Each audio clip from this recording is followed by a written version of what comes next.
This material is made available to you by or on behalf of the University of Melbourne under Section 113P of the Copyright Act 1968. It may be subject to copyright. For more information, visit the University Copyright website. Hi everyone, my name's Duncan Simons. I'm a lecturer in science and maths education here at the University of Melbourne.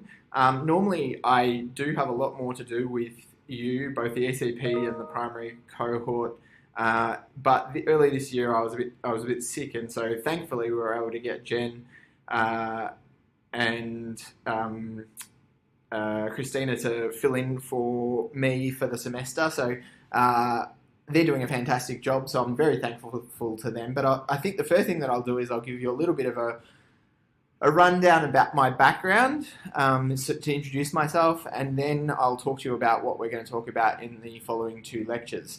I initially did a Bachelor of Education here at the University of Melbourne when you were able to do that. I then taught in a remote community in the Northern Territory for 2 years. I then taught here in Melbourne for another 7 or 8 years before I sort of came here to the university to work within maths and science education. My doctorate is in maths education, and I was looking at how technology can be best integrated within the primary mathematics classroom as part of that doctorate. And so technology in particular is something that I'm really interested in. How it can be used in not just mathematics, but STEM generally is a real passion for me, an area of passion. So yeah, I guess we'll talk about what we're going to do in the following two lectures. So I've put the overview together because the second lecture really follows on from the first one. In the first lecture, which should be, or if you think about it as the lecture for Friday the 20th of March, what I do is I introduce an overall pedagogical framework for integrated STEM. So you would have already spent a lot of time on the 5 E's within this subject.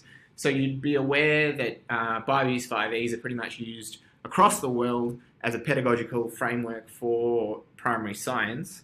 But I'm going to talk about sort of adaptations that can be made to that framework in order to have it fit within the integrated STEM sort of paradigm.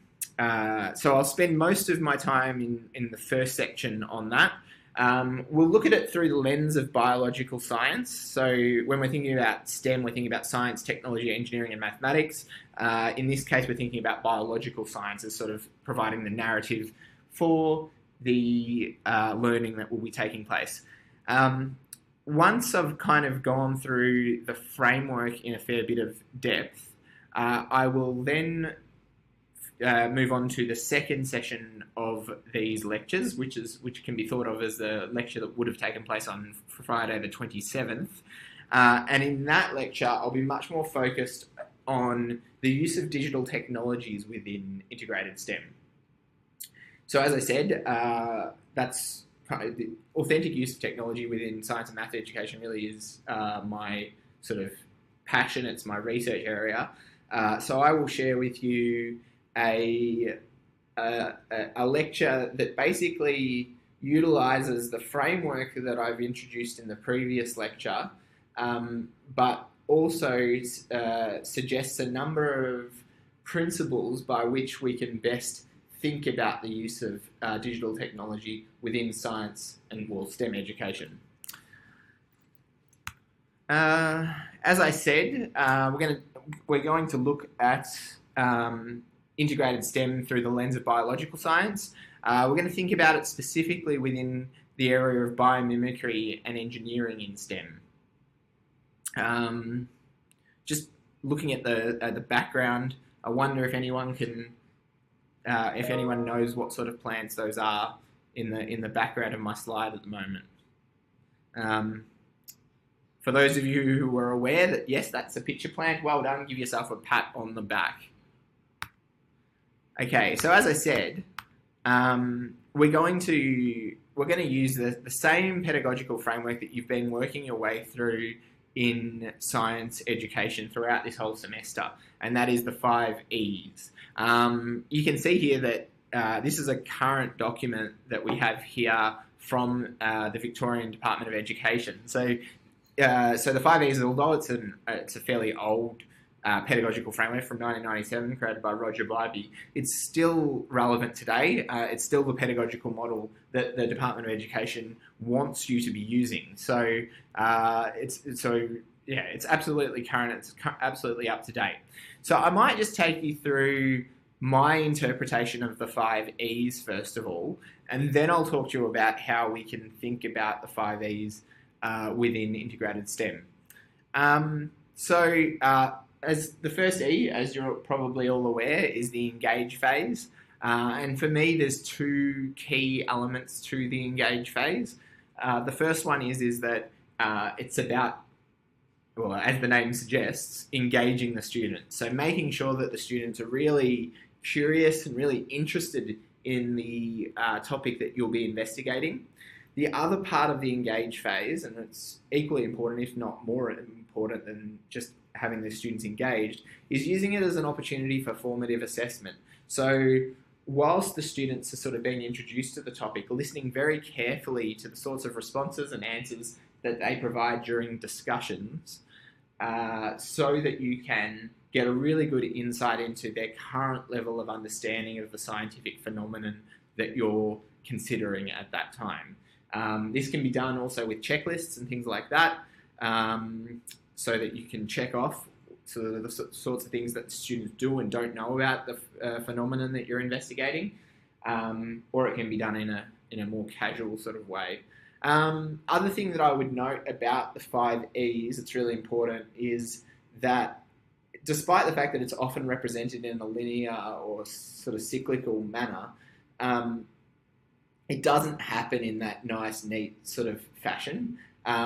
It's not like you go through the engage phase and then that's it.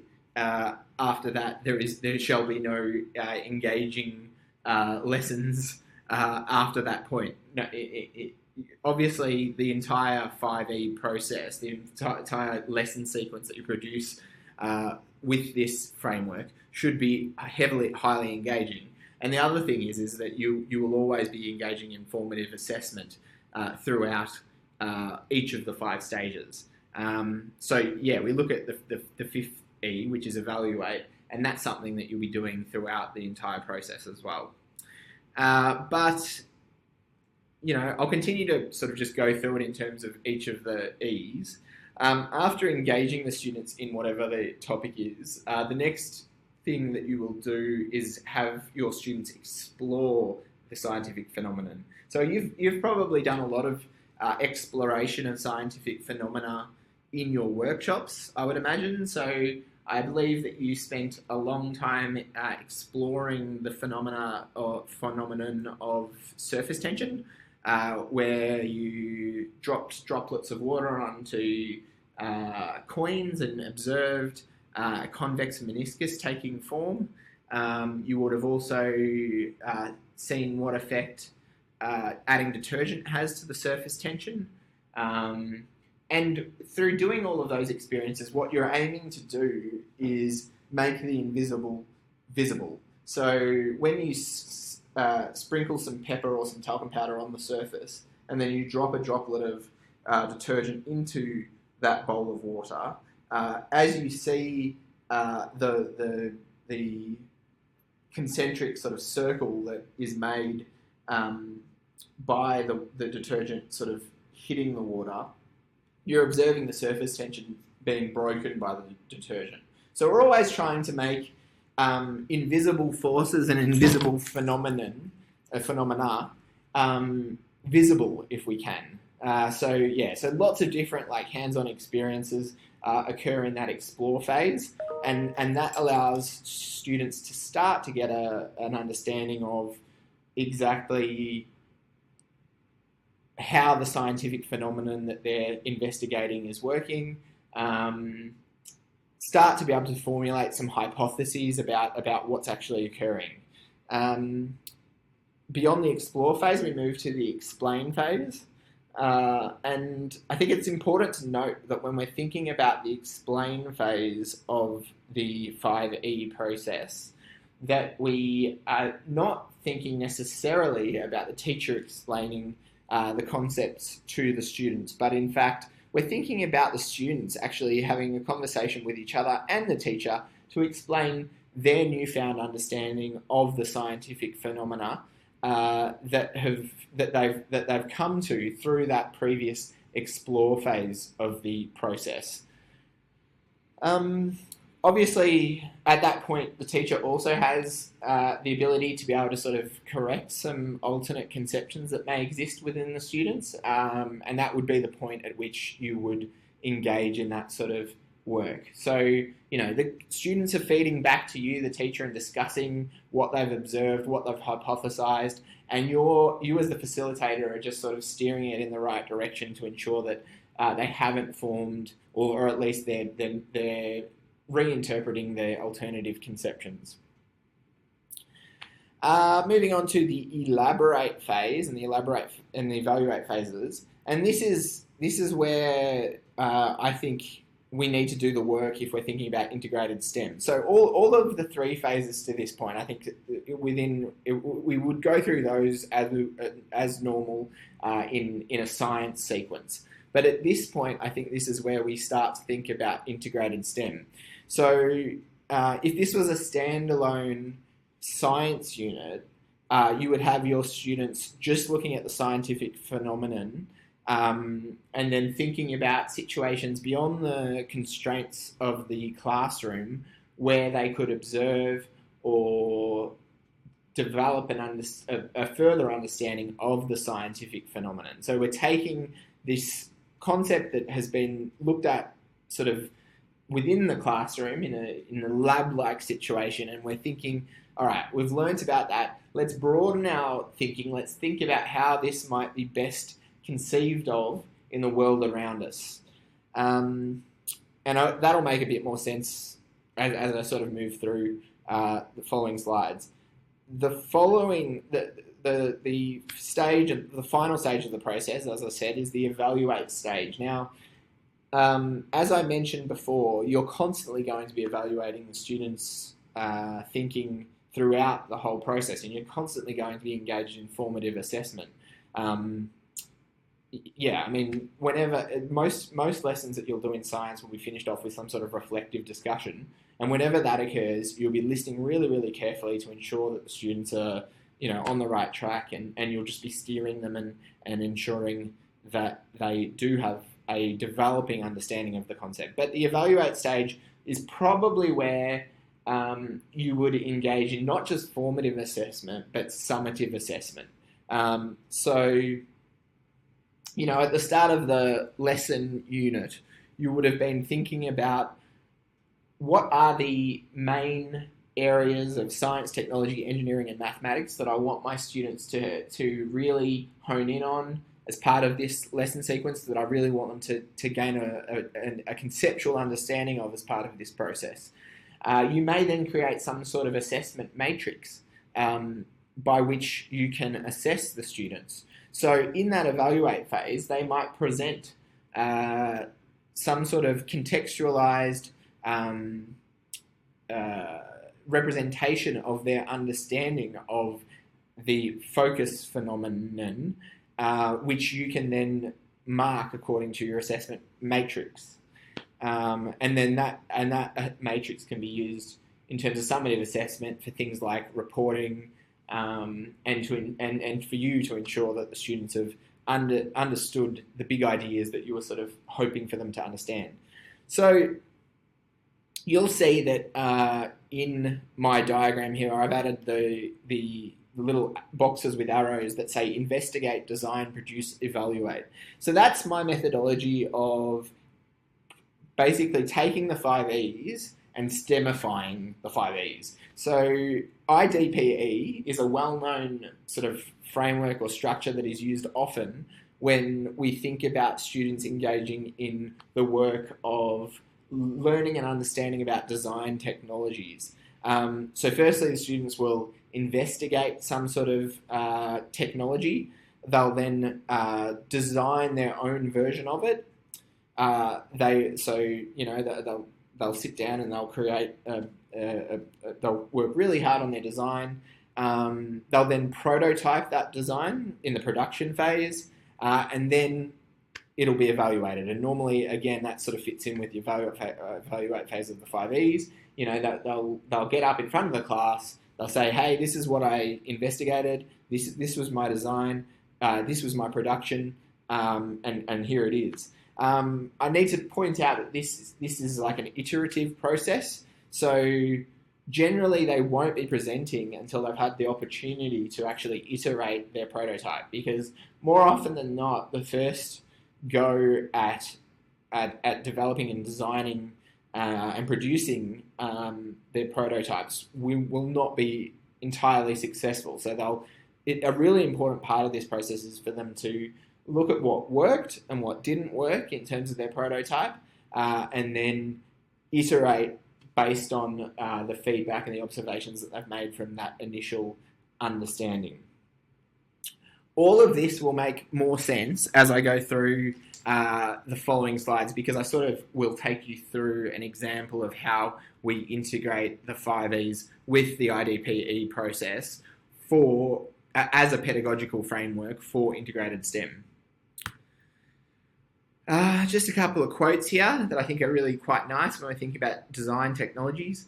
So technology education can be defined as a process, a way of thinking and doing, which satisfies the needs in society and the environment.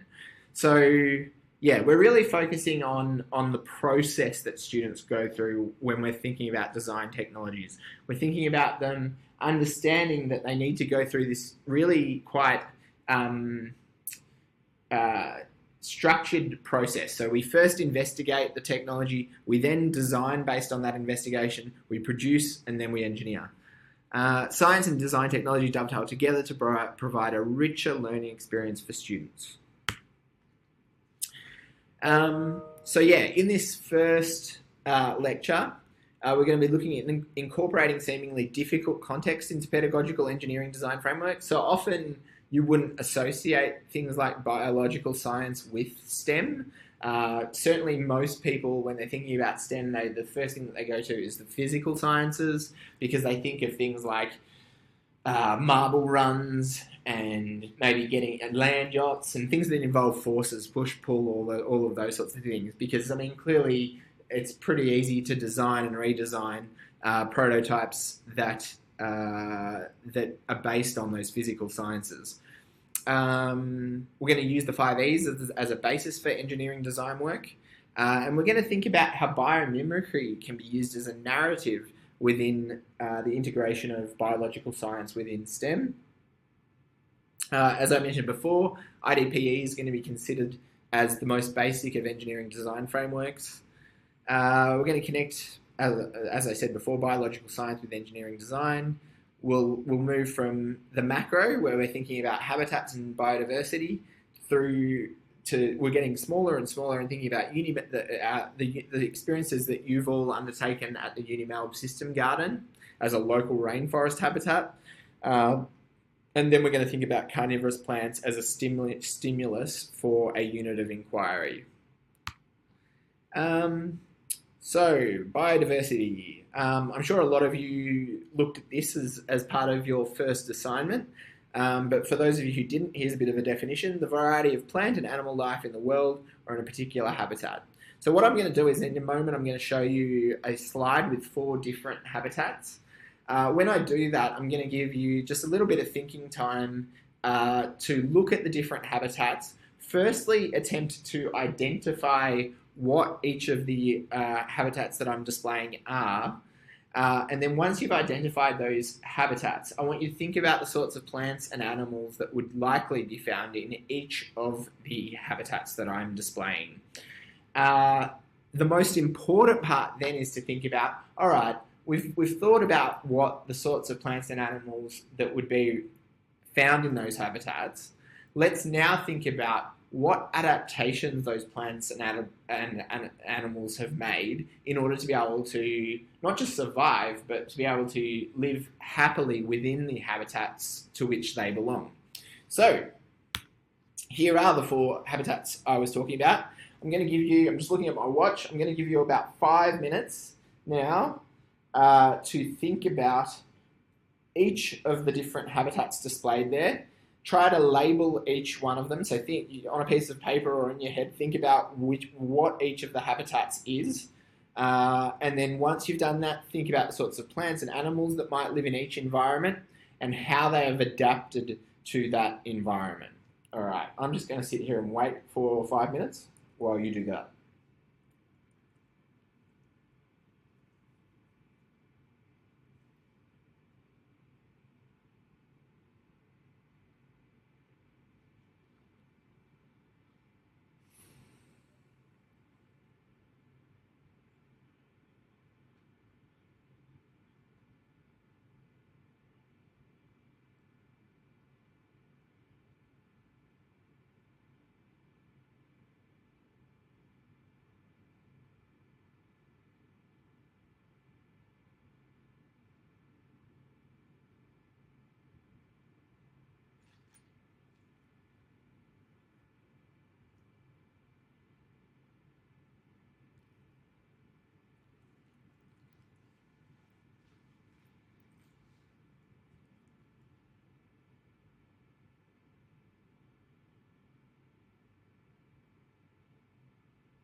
Okay, I'm back. I think you've probably had enough time to sort of look at the different habitats, decide what they are, and then think about the different plants and animals that might live within them, and the sorts of adaptations that they have evolved in order to be able to survive in those locations. So I'm going to go through my interpretation of what these habitats are. I'll suggest a couple of animals or plants that might live in those environments, and then I'll talk about sort of how they've adapted or evolved to live in there. So if we look at the top left-hand corner, most of you would probably have identified that as Australian bush location. And if you did that, well, then you were right. So well done.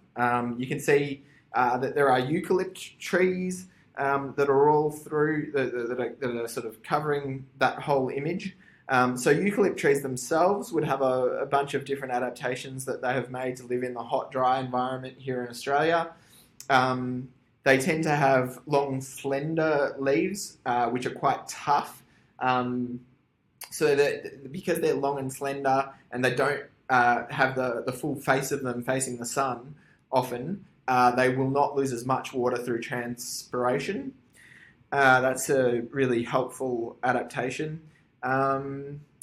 They've also adapted to have fairly toxic leaves. The eucalypt in them is a fairly toxic substance. So the vast majority of animals cannot eat their leaves, and so that's a really helpful anti-herbivory mechanism.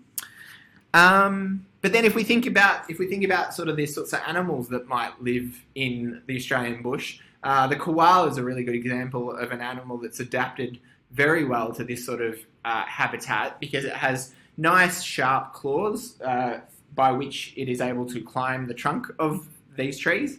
And it's also adapted the ability to be able to eat the eucalypt leaves. So it's pretty much the only animal that I'm aware of that's able to eat, digest, and take nutrients from the leaves of a eucalypt. And that's also why koalas spend so long sleeping, because it kind of has a bit of a sedative effect on them. And so it kind of puts them to sleep. But yeah, so koalas would be a really nice example of an animal that's adapted to that environment.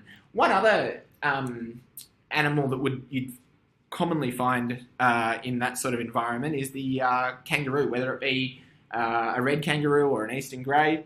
And they have a number of different amazing adaptations. I mean, all marsupials here in Australia tend to have pouches, which are an amazing adaptation. But one thing that you might not know about those pouches in kangaroos is that they can have their joey live in a state of torpor within their pouch for a really long time, for 1 or 2 years. If there's drought and there's not enough food that's available for the adult kangaroo to be able to feed the joey with milk or that kind of thing.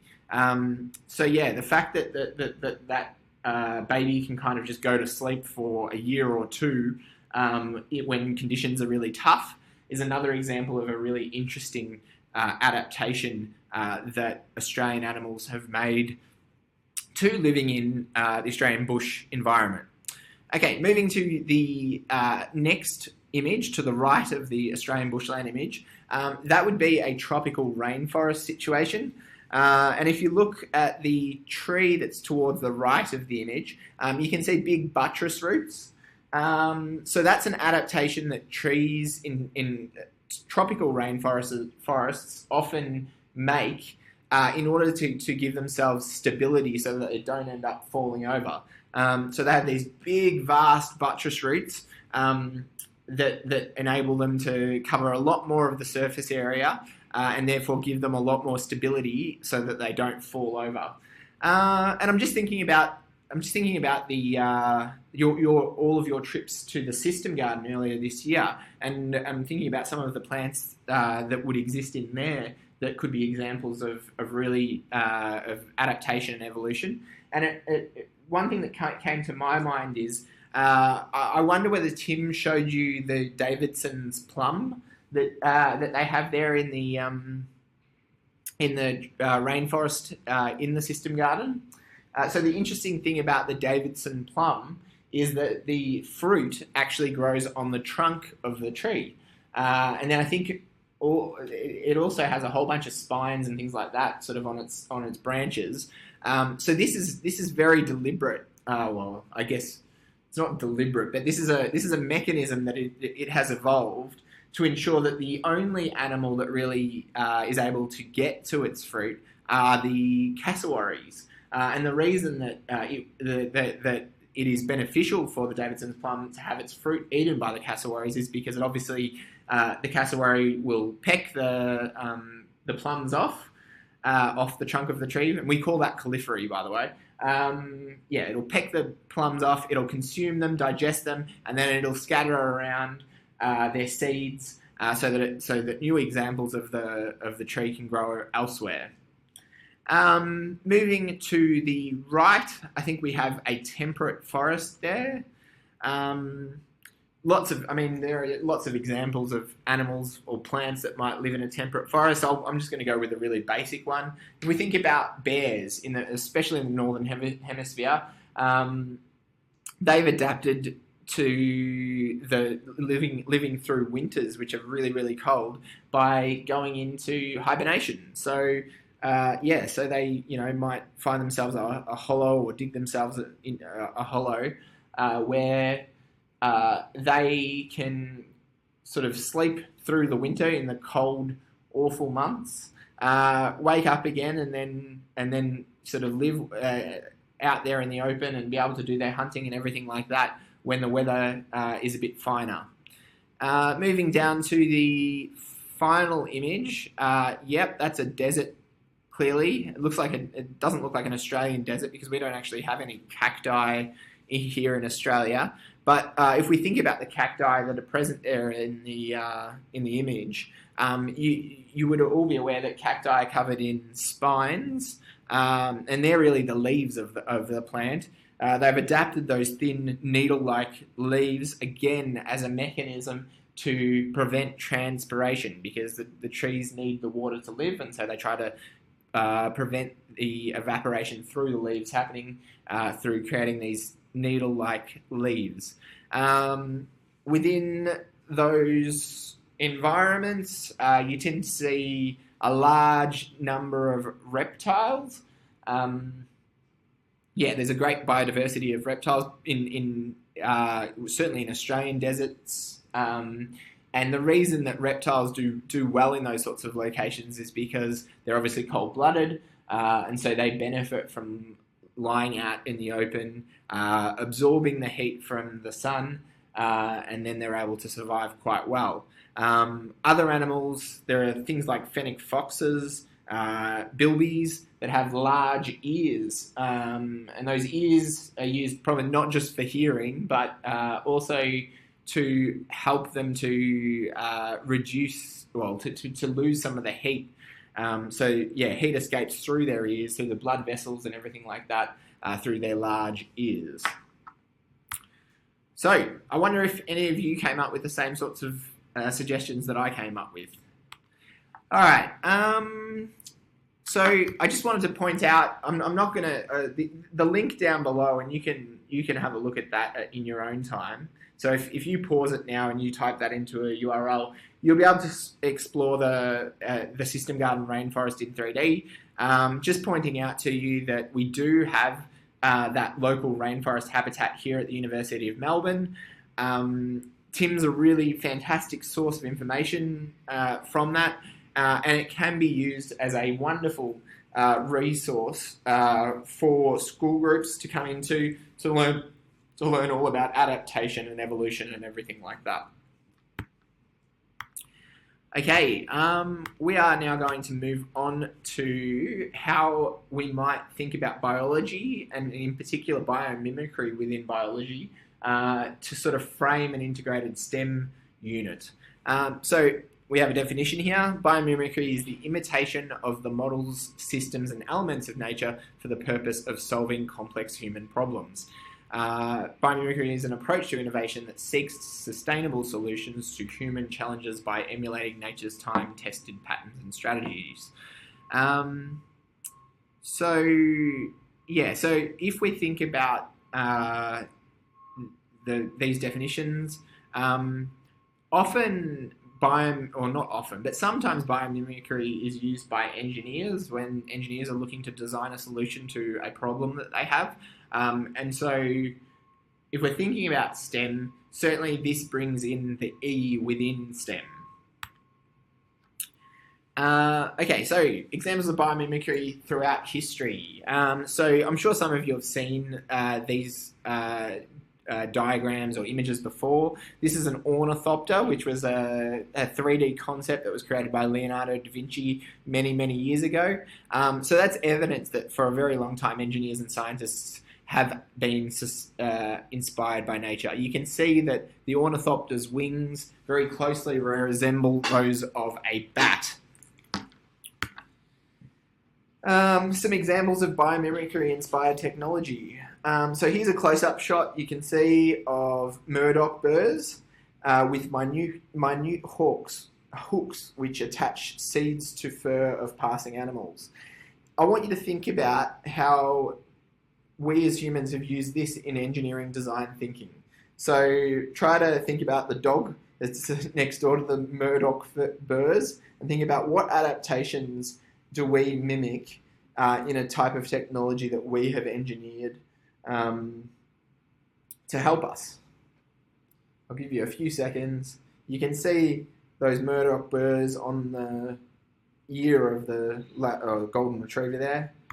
And yes, you can see there that we basically have used that idea of the hooks attaching to fur as a not prototype, I guess, for Velcro.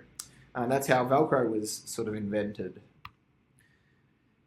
All right, we've sort of been through this already, so I'm not actually going to go through this in a great deal of detail again. But I just wanted to just reinforce the fact that I'm now going to go through an actual example of where we have the 5 E's, and embedded within those 5 E's, we have the 4 phases of design thinking. So investigating, designing, producing, and evaluating in the elaborate and the evaluate stages of the 5 E's. And we're going to do it through the lens of biological science. So we start with a design brief, and the design brief is to design and make a device for safely catching a small animal, such as a slater.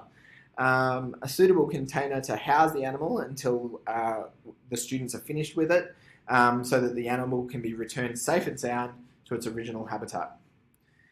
So if we're thinking about that, if we're thinking about the IDPE process, we need to first think about investigating the topic. So the sorts of questions that might come to mind are, what do you know of the history of this item of technology? So you can see here on the bottom right-hand corner, we've got the Venus flytrap.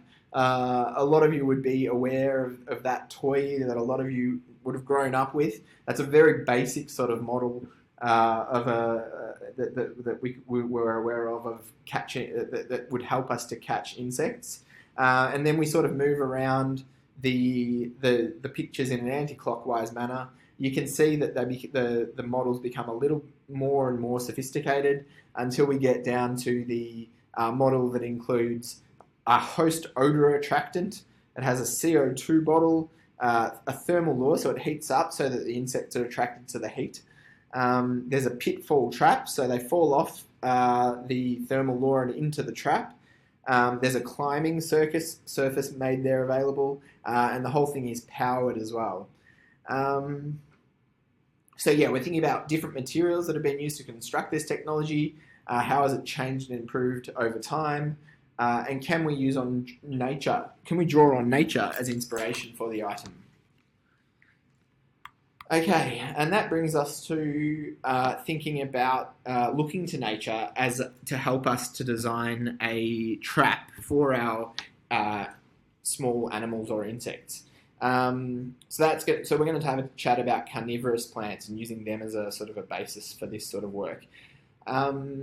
The one that we're going to focus on is the one that's central within these 3 images. All 3 of these plants are carnivorous, but the middle one is a pitcher plant. So we're going to firstly think about the sort of adaptations that a pitcher plant has made to live and survive.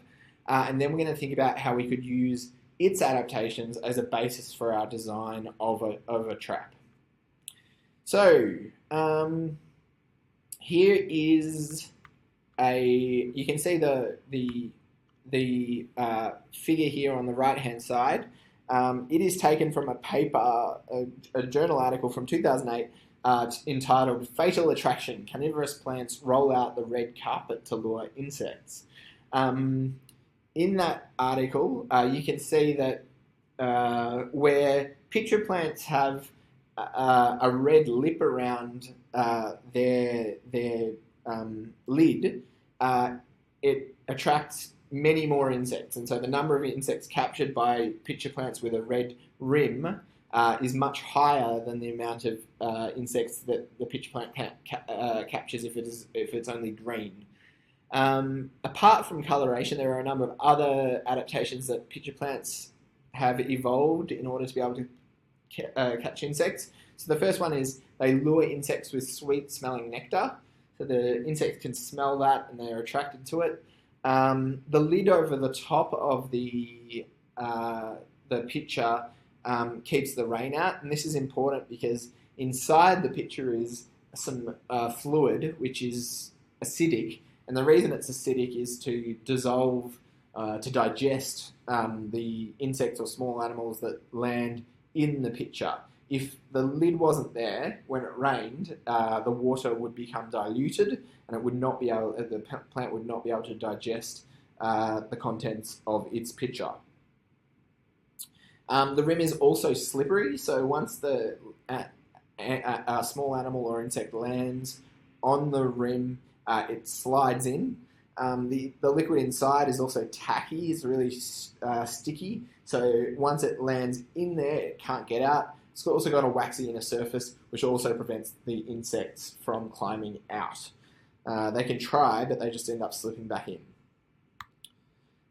So we're going to have a look at this video now, and this is kind of explain a bit more about the pitcher plant. It's said sometimes it takes a wrong turn to get you to the right place. But landing up in this nightmarish neighborhood is purely a stroke of bad luck. For these Venus flytraps are hungry for flesh. With just a touch to one, and then two of the microscopic hair triggers, the plant's jaws trap the prey, setting in motion a bizarre all-in-one digestive system. The sealed pod floods with a lethal brew of digestive juices. Its mouth becomes its stomach, and finally its intestines, as it absorbs the nutrients. But this isn't the most efficient system, for a missed meal means energy wasted. High up above the flytraps, fellow carnivores, the pitcher plants, are a little more proficient. They're passive hunters firmly rooted in one spot. These plants make no attempt to hide in ambush. Once on the lip, the insect is as good as dead. Downward-facing hairs prevent a good foothold.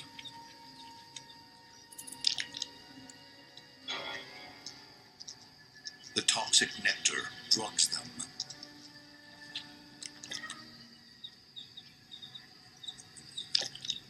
Deep, waxy walls make it too slippery to crawl out. Others are also fighting for their lives. All the while, without their knowing, they're already part of the digestive process. Their remains will soon become part of the existing graveyard. The greatest guzzlers belong to the tropical pitcher family. Sporting deep tubular pits filled with flesh-dissolving enzymes, it's like an open-ended stomach. Any animal small enough to fit through the mouth of the death pit is fair game.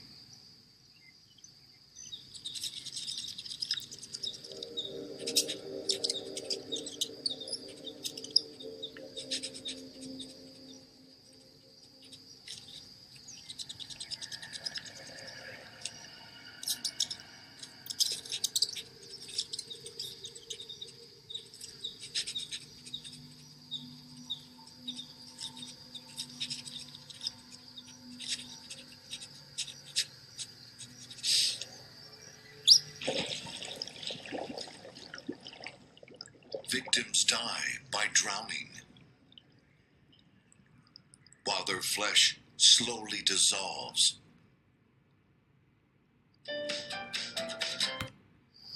Okay, on that pleasant note, we'll move on.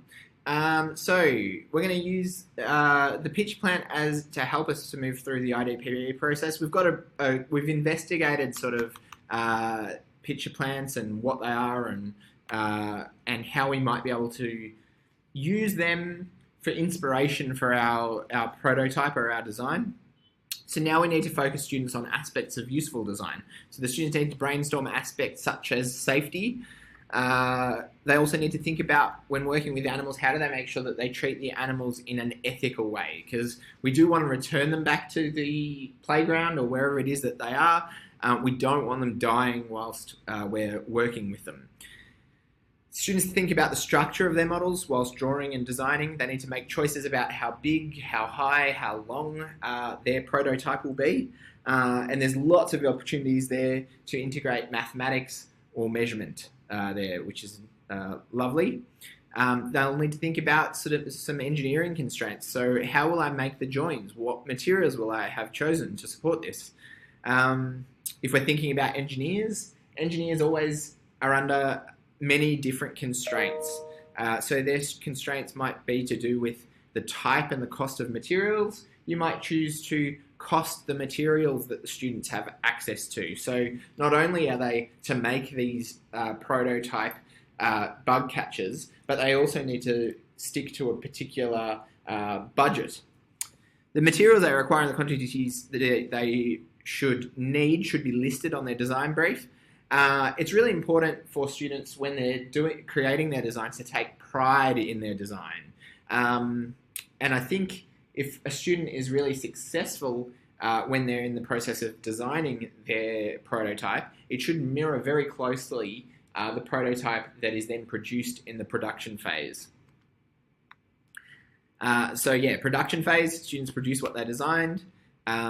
They may need to negotiate for more materials. My advice would be to not let the students have open slather of any materials that you provide, but they do need to list those materials very carefully and be able to justify the use of those materials when they come and see you, so that they don't end up taking more than they need. As I said before, their model, if successful, should closely resemble their design. The final stage, as you're all aware, it's both the final stage of the IDPE process as well as the 5E process, is the evaluation process. So after testing their prototypes, students need to be given the opportunity to evaluate their technological products. Students should be asked specific questions about their product and its effectiveness.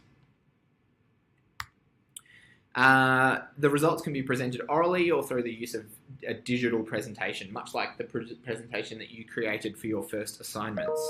I guess the one thing that I would say, as I mentioned before, is whether they're presenting it orally or they're presenting it using a digital product, I would recommend creating some sort of an assessment matrix that can be then used for reporting purposes or that kind of thing.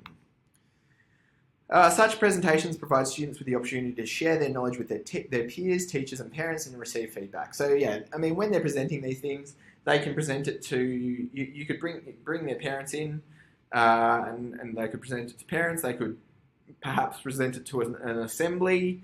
Often when students do a really great job, they can present these sorts of things to a principal or those sorts of things and get feedback from all kinds of different sources. Still evaluating technological products. So they will need to decide on criteria to determine success in consultation with you. Is it the fastest, the highest, smoothest, slowest? Probably in this case, when we're thinking about catching bugs in a bug catcher, none of those really apply. But then if we're thinking about ISTs to judge the success of the bug catcher, have a think about what ISTs might be helpful for us to judge the success.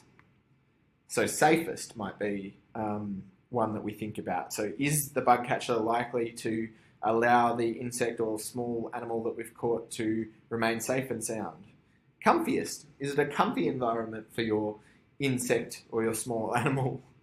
They will obviously need to think about how they're going to measure how safe or how comfy it is for the animal. I'm not sure exactly how they're going to do that, but whenever you're measuring something, you do need to think about how best to measure it. They do need to think about how they'll record, analyze, represent, and communicate any data as well. So what tools are they going to use? What digital technologies might they use? What if they're going to record changes over time? What graphical representations are they going to use? So this is all work that fits both within the area of science, but also mathematics. So recording, analyzing, representing, communicating data are all facets of the statistics curriculum within mathematics. So you can see how this is an integrated STEM-based activity. Students can then do what we call scampering their prototype, reflecting on what went well and what didn't go so well, and then making changes accordingly. So scamper stands for substitute, combine, adapt, modify, minify, magnify, put to other use, eliminate, reduce, reuse, recycle, rearrange. So basically at the end of the process, once they've created their prototype, the students reflect on what worked and what didn't work so well, and then they will make iterative changes based on the reflections and what they have thought about the success or otherwise of their initial prototype, and go back to the start of that process. Here we have an example on the left of a bug catcher that was designed by some students, and they've taken on board some of the ideas, I guess, that were prompted through viewing the pitcher plant. You can see their use of a red-coloured pitcher in order to attract the insects. They have a slippery inside so that once the bugs are caught, they can't get out again. That yellow rim is obviously, I think it's pollen or it's nectar, so it's sweet smelling and it's attracting the insects and the animals to it. But then they'll crawl in and they'll fall in and hopefully be caught in that prototype. So I guess it would be interesting to see if you put that outside, how successful it would be. I've also included a photo here on the right-hand side, which doesn't really relate too much to what it is that we're doing in this lecture, but that is actually a blue-banded egg fly.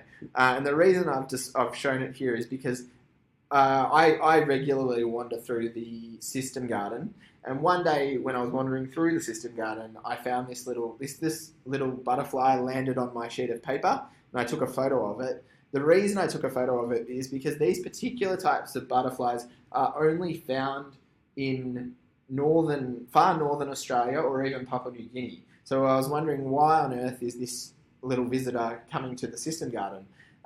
So in conversation with Tim from the system garden, we hypothesised that it was probably an escapee from the Melbourne Zoo's butterfly house. But we also imagined that it had decided to take refuge in the system garden because of the biodiversity of plants that are contained within there. So it was able to find food sources within the system garden, and so that's where it chose to remain. I know Tim has found all kinds of other interesting insects that don't belong within in this far south. So yeah, it's just interesting that that when you set up a habitat like that with incredible biodiversity, that you can end up attracting some strange and interesting and beautiful creatures. Okay, so a summary for this section, which is the first lecture of the two. Whilst not always, engineers will sometimes look to the natural world for inspiration in their design efforts. We can use this same sense of creativity when looking to build seemingly difficult content matter into it. So this is manner there, it should say matter, into an engineering design process in a manner that is purposeful and synergistic. So I think those words purposeful and synergistic are really important here. We're looking for genuine connections to be made across the four disciplines of science, technology, engineering, and mathematics. If they're sort of forced connections, the narrative won't pan out very well in your classroom. If they are purposeful and synergistic, it will work much more fluently and coherently. Whilst it requires some degree of flexible or lateral thinking, it's certainly a worthwhile endeavour. So in my belief, the combination of Bibey's 5Es with the engineering design process in the final 2 phases gives us a purposeful and authentic approach to assessment over content, processes, and skills. That brings us to the end of Lecture 1. I'm now going to give you just an opportunity to pause the lecture so that you can go off and have a coffee or do whatever it is that you want to do. And then once I keep going, that will be the follow-up lecture for Friday the 27th of March this year. So yeah, pause your screen now, have a break, and then you can listen to me some more. All right, that brings us to Section 2 or Lecture 2. It is now, if you're doing it on the day when it was scheduled, it is now the 27th of March. And in this lecture, we're going to be thinking much more about the role of digital technologies within integrated STEM. We're going to be thinking about some principles for technology integration within STEM. And you can see that I've called this lecture Programs, Packages and Apps, Principles for Technology Integration in STEM. The reason it's called that is because last year I published an article with that as a title, which you can dig out, and I'll give you the details of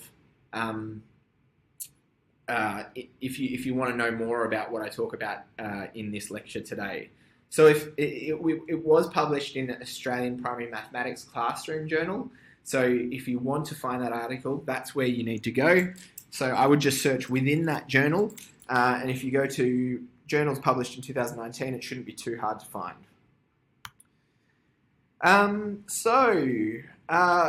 I follow a bunch of different researchers on Twitter. I tend to stalk people on Twitter. I don't do too much tweeting myself. But I was interested when Linda Darling-Hammond tweeted this fairly recently.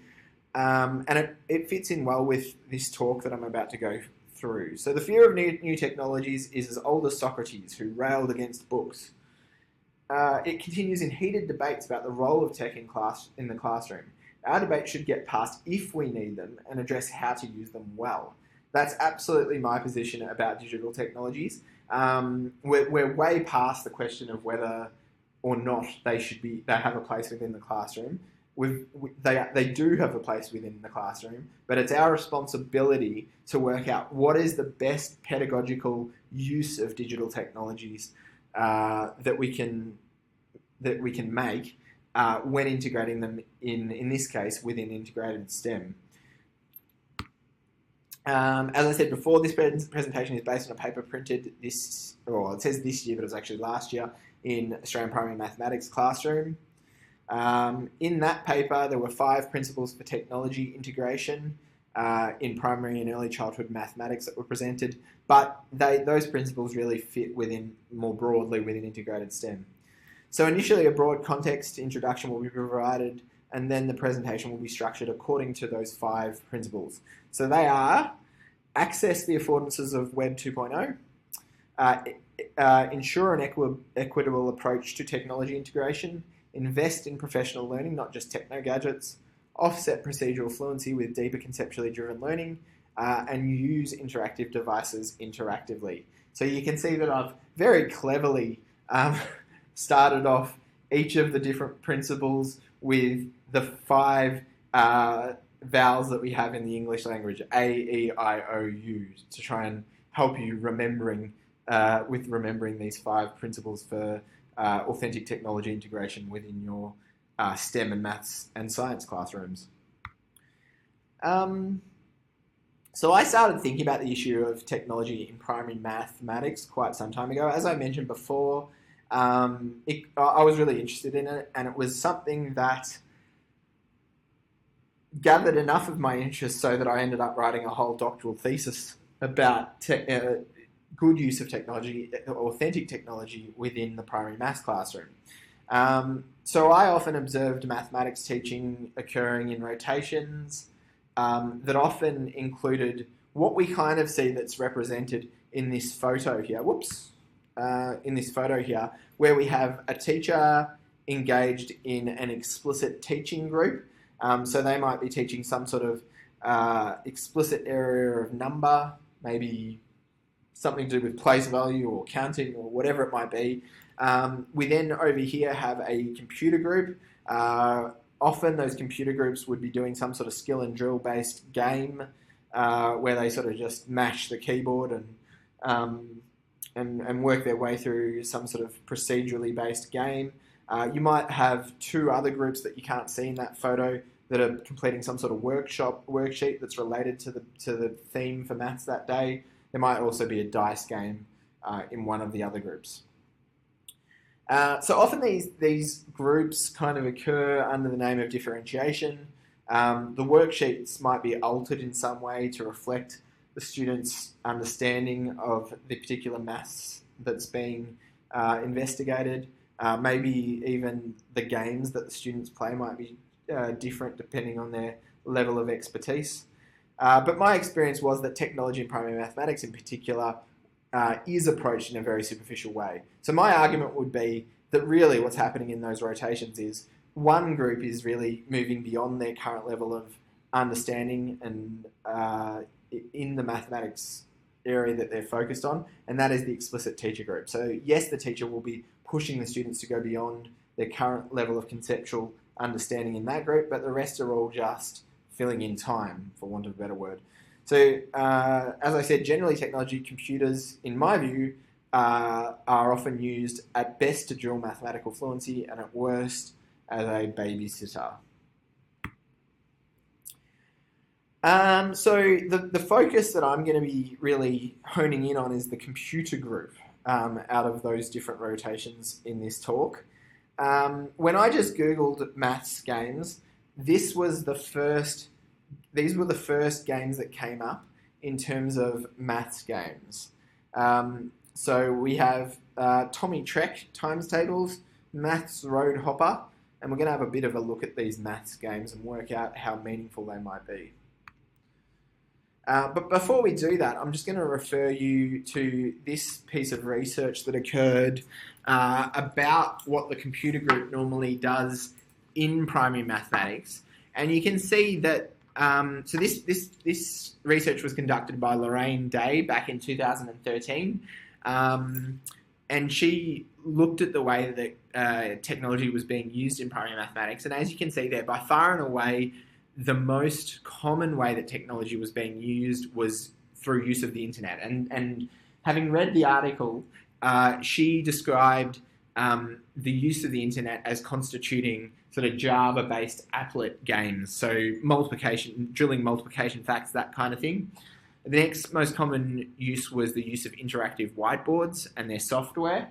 And there's a lot of literature out there that describes the use of interactive whiteboards. And generally it's done very, very poorly. They're often used as sort of glorified whiteboards or data projectors, and the interactive facilities that they actually have on offer are never actually made use of. Next one is mathletics. Again, mathletics drills fluency more than anything else. So we're not actually talking about the development of deep level conceptual understanding in mathematics. The next three, however, you could argue that these uses are a lot more conceptually grounded, but unfortunately these happen very, very irregularly.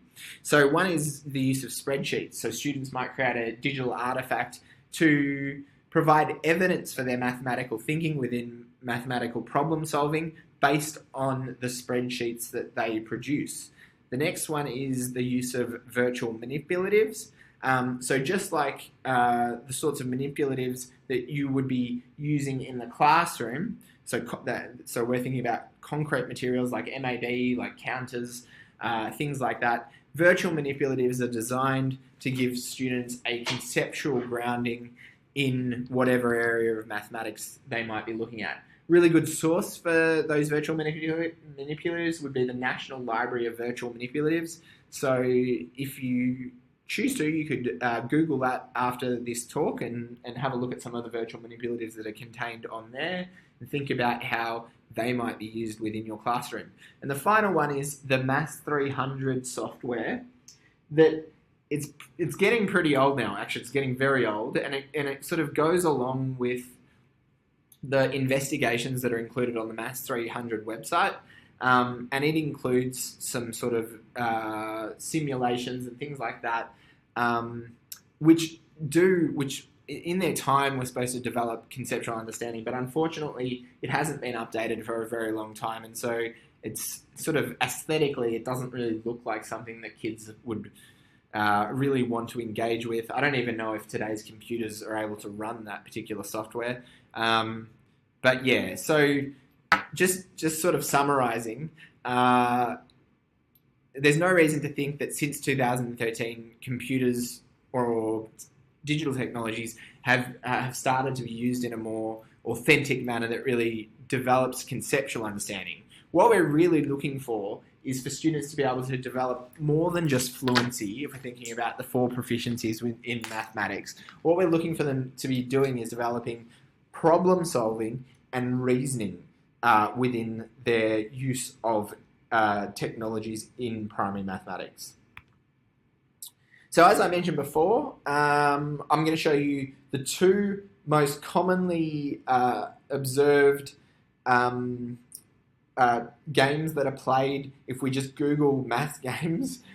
So what I want you to do is just watch me playing these 2 math games, and then I want you to think about the pros and the cons of these games. Think about what good are they offering? Why are they potentially not that helpful?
Okay, I think we might stop there. I'll just give you a chance to have a think about what you observed, the usefulness of that activity.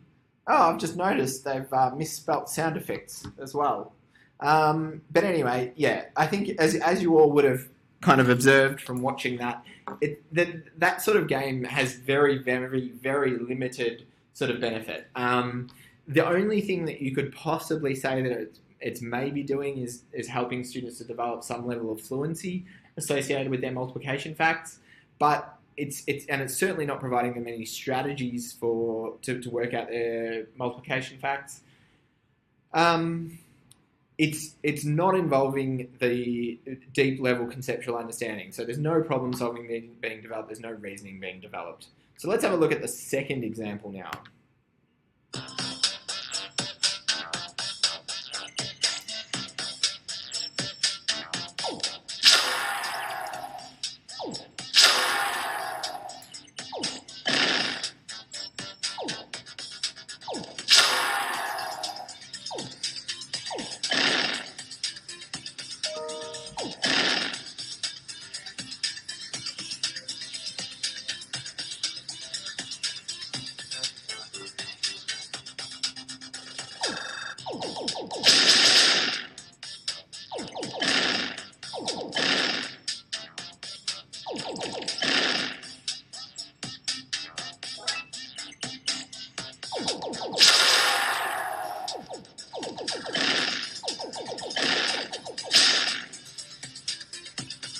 Okay. The second game again, it's really just trial and error. A student could just mash the keyboard, and eventually they might get successful. There's very little learning taking place. The students who would, and these are the sorts of games that are often played in the computer group within a maths rotation. I would argue that yes, they might be well behaved and sitting there playing the game, but really it is just a glorified babysitter. So we need to be really careful and think carefully about how we can best integrate technology, how we can actually ensure that students are moving beyond their current level of conceptual understanding when we do integrate technologies within the mathematics classroom and broadly within the STEM classroom. Here's a quote from, so I did a study a few years ago looking at sort of the way that students were using technology within their maths classroom. And this is one comment that a Year 5 student made about the use of technology in maths. We don't really use we do, but we haven't really used computers for maths because we go to maths group, we signed on math groups, and we take our computers, but sometimes we don't really use it because we have the interactive whiteboard and all that. But last term, we had this Math 300 and we were going to use it, but we still haven't used it. So yeah. So I think that's a really good example of how teachers can sometimes have the intention of using technology, but unless they sit down and think carefully about the pedagogical implications for their use of technology and how they might be best used, it won't happen. So yeah, do make it a point that in your planning for STEM and maths that you think, A, what is the type of technology that would be best used as part of this lesson sequence, and B, how can I ensure that the pedagogy associated with the use of technology is really going to push the students in terms of their conceptual understanding. Here's another comment from a Year 5 student in my study.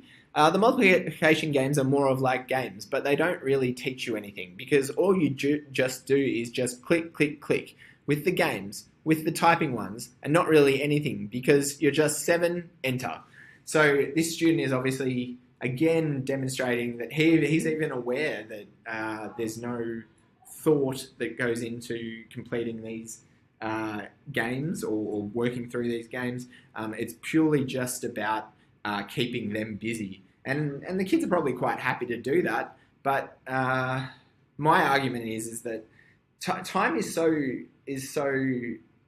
we have so little time in terms of instructional time for our students. We cannot afford to be taking large chunks of their time and just filling it in with games or with things that will not be pushing the students to develop conceptually. So things that involve problem solving and reasoning. Another comment from a Year 5 student. I remember last year kids were just going, yes, we got computers in our maths group because they thought it was really kind of an hour off, just like secretly just doing really nothing. So again, that demonstrates my point. So some observations about most common mathematics games. They're often a lot of fun. So both of those games that I showed, the kids would have a lot of fun playing them. But unfortunately, if they're focused on any area of maths at all, it's focused on procedural fluency. And a lot of those games, like the vast proportion of them, are to do with multiplication facts. And I would argue that they're not really helping students to learn the multiplication facts anyway. You're far better off having your students develop strategies to solve those multiplication facts. And once they develop strategies and work through different strategies, they will have a much better ability to remember them because the multiplication facts will be conceptually grounded. So things like, all right, we can combine 2s, 4s, and 8s. So if you think about the 2 times tables, normally they're the first ones that kids will remember. It's easy to learn the 4s because all we're doing is doubling. And then it's easy to learn the 8s because we double and then double again. So that's one example of strategies that are really quite helpful. There's no attempt to develop problem-solving, understanding, or reasoning, as I said before. They're often played successfully with no thought even given to the mathematics that's taking place. They also often include advertising, which we don't want to be exposing our students to advertising at the best of times, I guess. They're often integrated into large commercial programs to support maths improvement. And so just be really careful when your school is spending large amounts of money purchasing these large-scale commercial programs, because often you as a teacher will be compelled to use these things because there's been an investment made in them. But you really do need to look at the pedagogical affordances of the program and weigh up whether or not it's going to be of use to you and your classroom. So this use of technology occurs despite the Australian curriculum stating students develop ICT capability when they investigate, create and communicate mathematical ideas and concepts using fast, automated, interactive and multimodal technologies. They employ their ICT capability to perform calculations, draw graphs, collect, manage, analyse and interpret data, share and exchange information and ideas, and investigate and model concepts and relationships. So the Australian curriculum is telling teachers that when they're using technology in mathematics, it should be used to investigate, create and communicate mathematical ideas. It's also saying that they should be drawing graphs, collecting and managing and analysing data, analysing and interpreting that data, sharing and exchanging information, ideas and investigating and modelling concepts and relationships. Quite clearly, the students who are playing those sorts of maths games are not doing any of those things. So the Australian curriculum is telling you how you should use it, but certainly, as it says on the chalkboard there, saying is one thing, doing is another. So please make sure that you make an effort to do all of those sorts of things when integrating technologies in not just your maths, but your STEM classrooms. So we're going to have a think now about why integrated STEM has grown sort of legs, what the impetus for integrated STEM is. So we start off with the question of engagement. So there's lots of articles, lots of white papers and things like that talk about how fun integrated STEM is. So making STEM subjects fun, how real-world learning begins in the classroom. That was printed by the European Commission in 2019. In Forbes, June 2019, we have fun and some free ways to learn STEM and coding in the summer. So definitely engagement is put forward as a reason for us pursuing STEM education. But also STEM education and the proliferation of STEM as an approach to education is seen as a way of stimulating the global economy. So we see in CEO magazine in 2017 the importance of STEM education to the economy, and we see that in Scientific American, October 2019, the economic imperative of reforming STEM education. So certainly this has been a huge focus. That basically there's this belief that if we do a lot more to develop STEM within education, we will be setting up our students to have success and be able to drive our economies in the future. Probably at the moment, I'm not sure that too many teachers are worried that much about integrated STEM. They're just worried about sort of maybe the basics with everything that's been going on in the world around us. But once all of these challenges associated with the coronavirus and everything like that have come to an end, I'm sure we'll be returning to a state of affairs where we're really pushing students to engage and understand and conceptually develop the different areas of integrated STEM. So when we're thinking about that, we're thinking about preparing them for a future that involves artificial intelligence, robotics, autonomous vehicles, single board computers, all of these different things. And students won't be well prepared for this future unless they have really developed integrated STEM.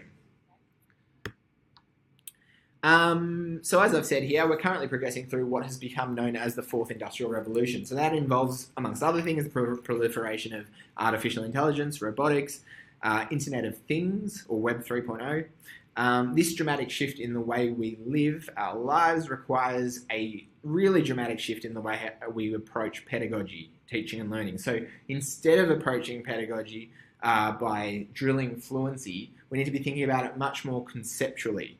We must move away from pedagogies that privilege the rote learning of procedures and clearly map, define and develop pedagogies to support the development of what I refer to as STEM literacy. So I've got a paper coming out pretty soon where I go through a bunch of these STEM literacies and talk about why they are going to be essential as we move into the era of the fourth industrial revolution.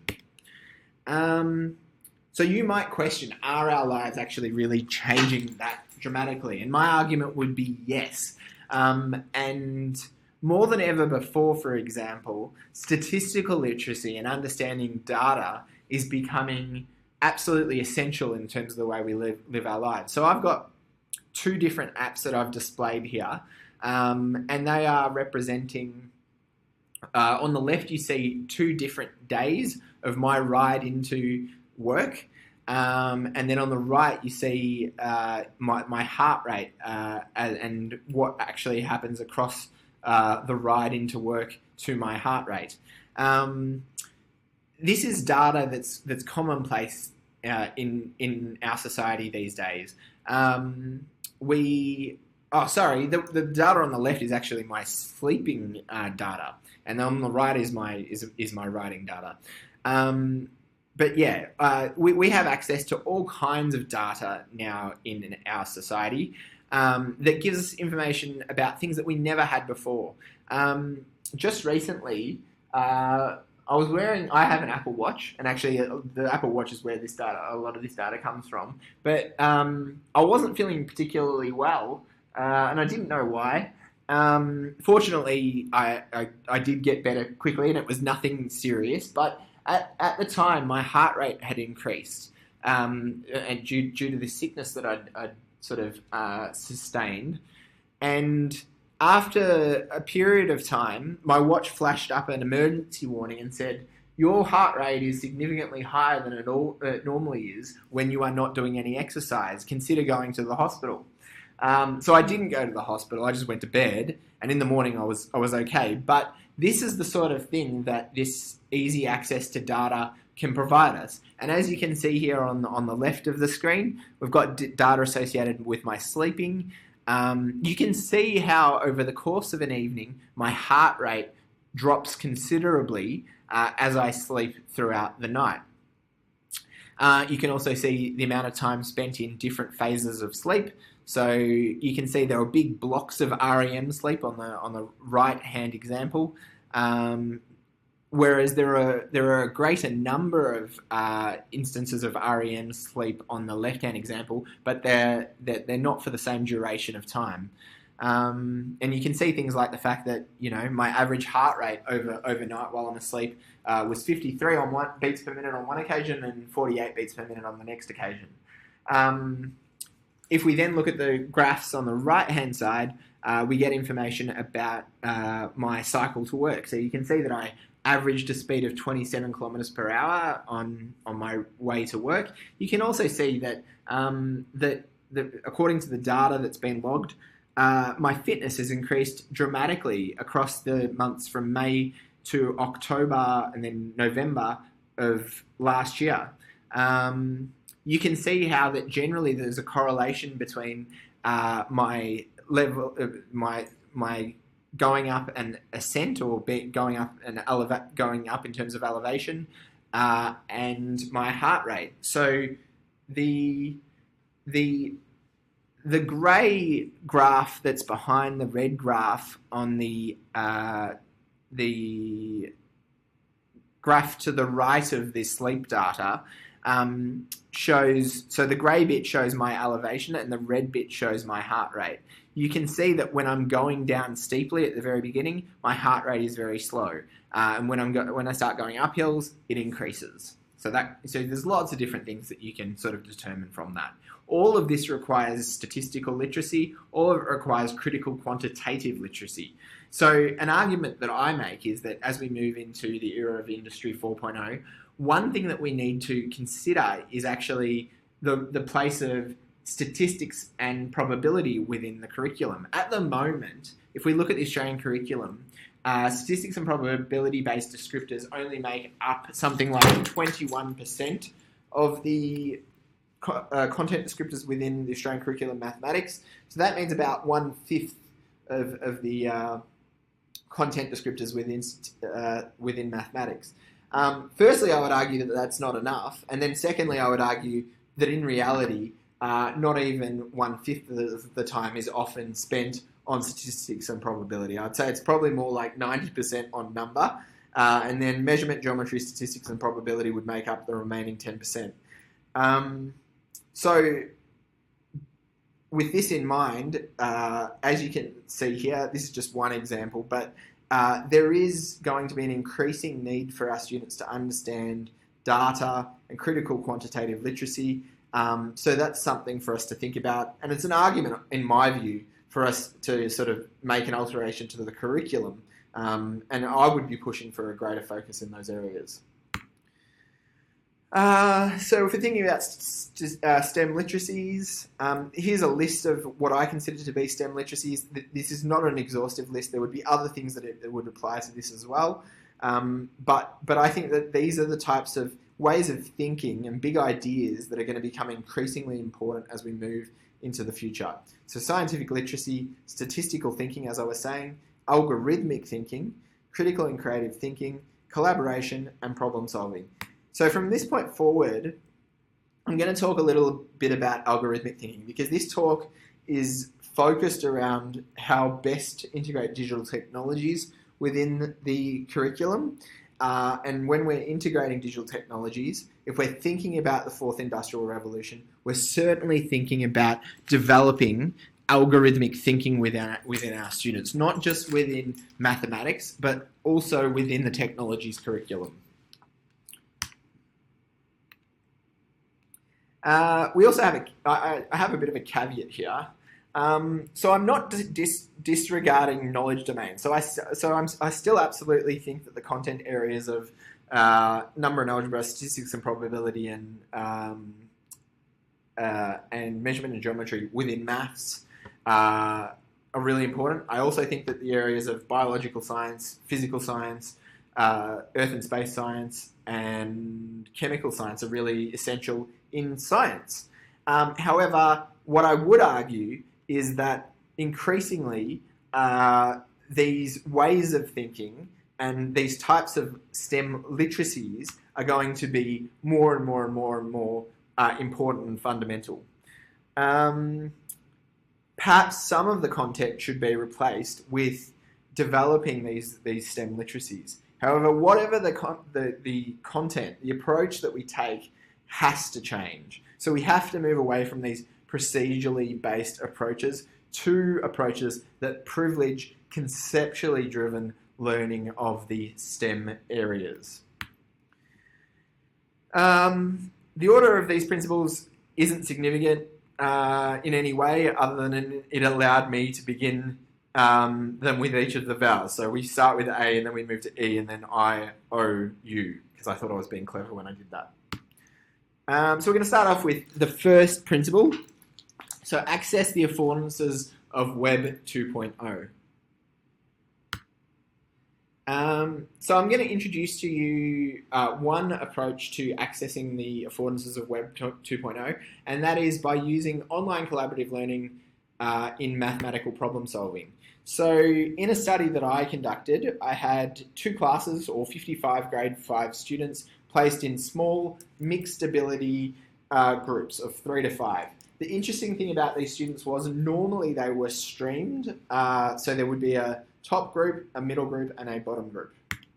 I attended a school for 9 weeks, introducing a big open-ended problem, and then having a physical discussion about what the problem required.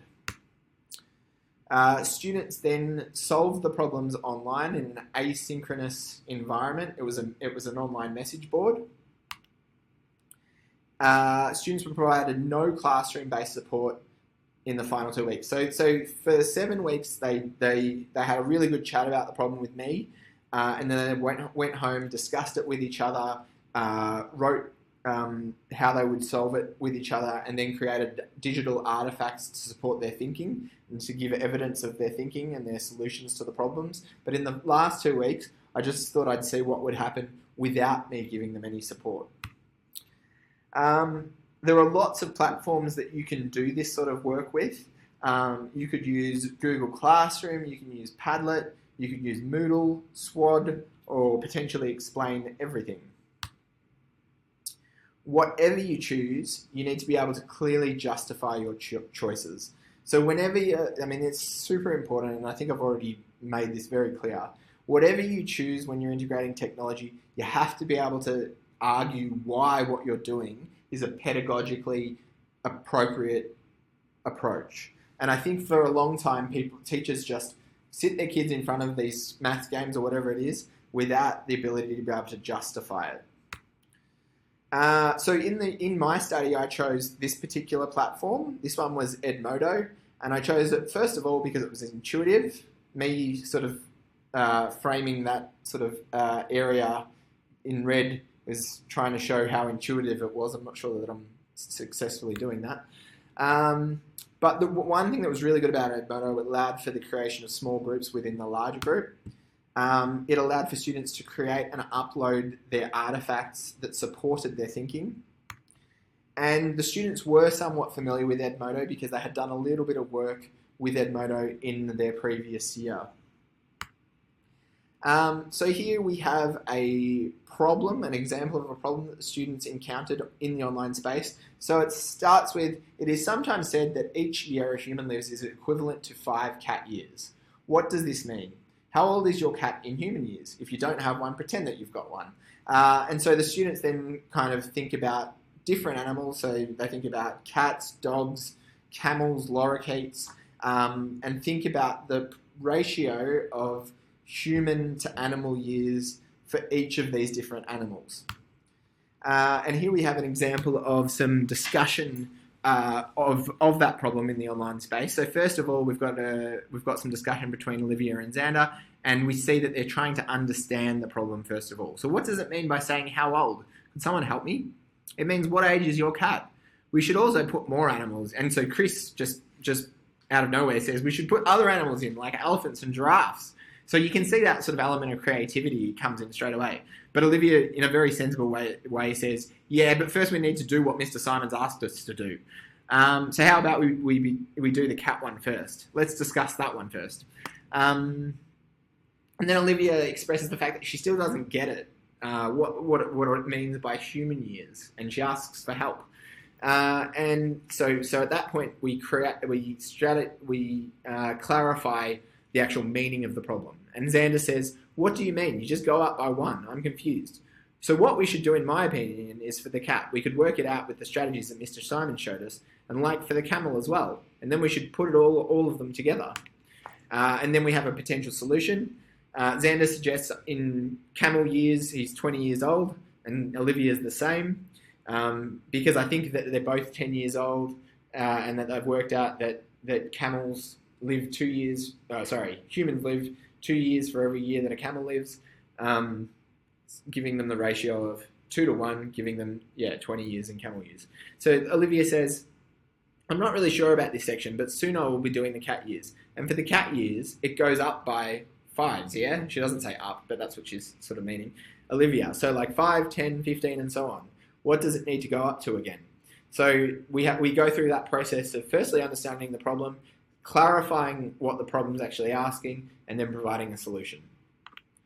And here we have an example of an artifact that group created. You can see the ratio of human to cat to camel to lorikeet ears. So they've actually used Excel to create a pictograph that represents that proportion or ratio, which is really fantastic. It's very creative thinking. It's pushing their understanding of multiplicative thinking. They're having to think about proportion and ratio. And here is an example of a formula that was used to obtain those facts. So we can see that if we that formula there says if we multiply B7, in that case we're thinking about the number of human years, by 2, that will then give us the number of camel years. And so that formula has been applied throughout. So there's some early algebraic thinking taking place there. That's an explicit equation that's being used to model the problem situation. So after we've done active use of technology, we're thinking about ensuring an equitable approach to technology integration. So equity, as with all areas of schooling, is super important when we're thinking about technology integration. You may not know what that photo on the right-hand side is, but it actually represents a guy called Sugata Mitra, who's sitting at the front, who installed computers all around some areas of very low socioeconomic status in India, with some basic applications installed on them. And then he was able to track and research the way that these kids would just naturally start interacting with the computers and learning with the computers. Obviously that was an example of how we can go about ensuring equity within tech integration. But Livingston expressed the concern that unless access to both computers and the internet are universal, a proportion of students may be unfairly disadvantaged. So this is a really big concern. When I go around to visit different schools, sometimes some schools still have a dearth of technology for their students. I think increasingly, there's an expectation. I would expect that all schools would have a one-to-one program. And if the children within the schools are unable to provide that, it really is up to the school to provide that technology. Students' access to computers, iPads, tablets, or other devices in the internet is potentially unequal, and therefore it potentially will discriminate. If they don't have equal access to these things, that's an issue of discrimination. School leaders need to be aware of the access that students have, and as necessary, supplement this by facilitating access to school computers or tablets. You might be asking why this actually matters for mathematics or STEM more broadly. Historically, this is how mathematics teaching and learning has been. It's been encouraged in terms of conceptual development.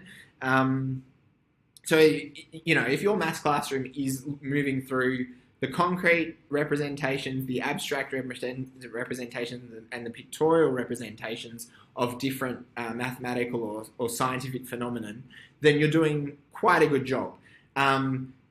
That all needs to be wrapped in the use of language. So how are your students using language to show how the concrete, abstract, and pictorial representations are mirroring each other or providing examples for each other?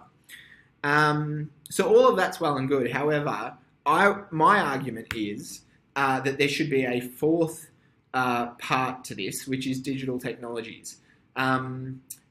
Digital technologies need to be there alongside the concrete, the abstract, and the pictorial representations.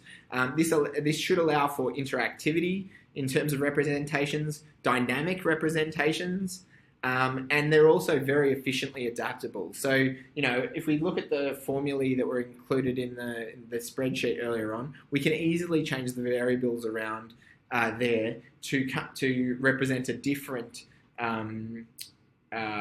relationship. So, you can move from, instead of representing the camel years, you could move to dog years or cat years or whatever it is.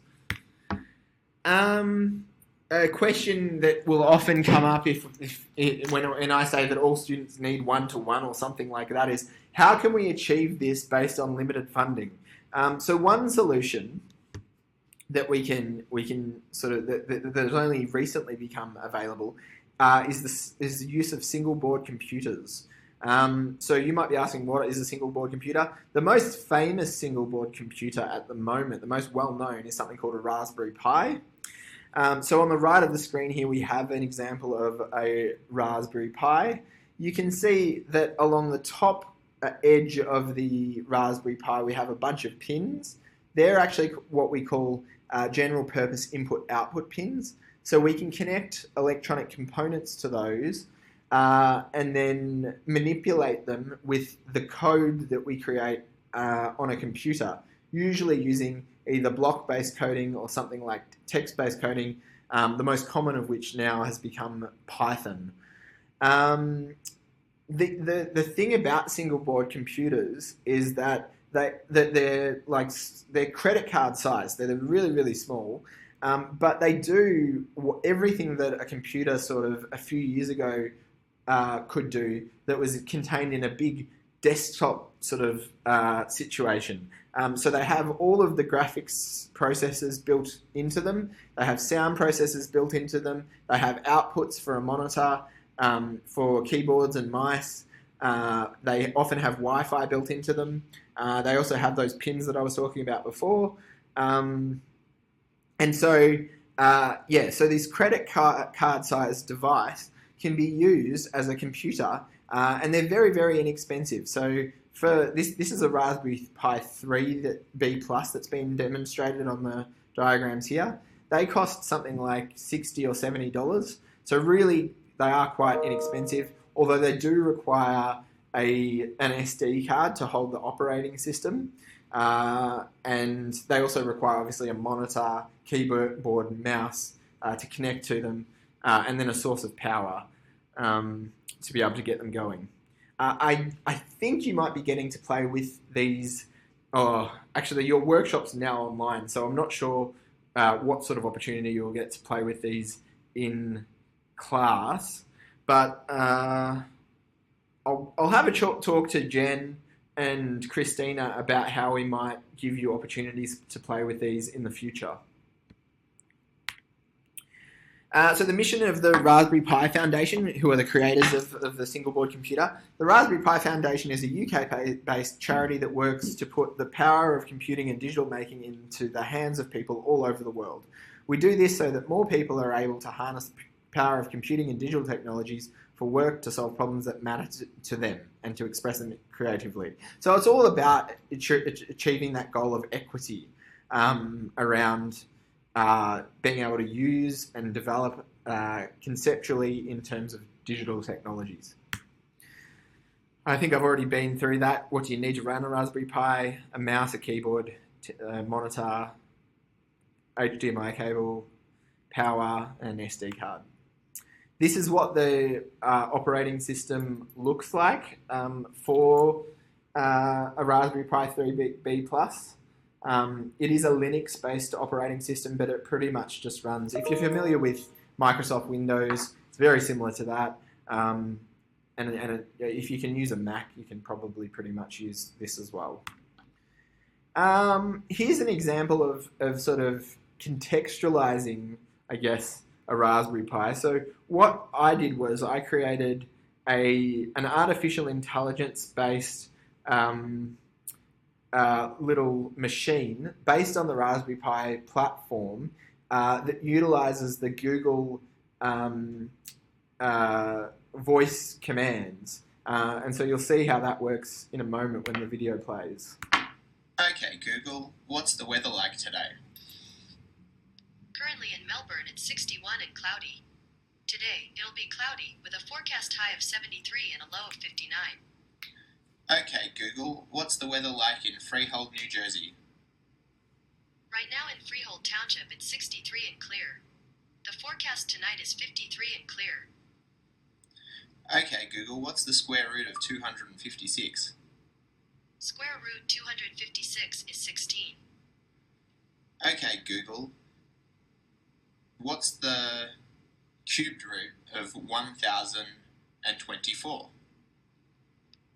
Cubed root 1024 is approximately 10.079. Okay, Google, what's pi? Here goes. Feel free to tell me to stop when you've had enough.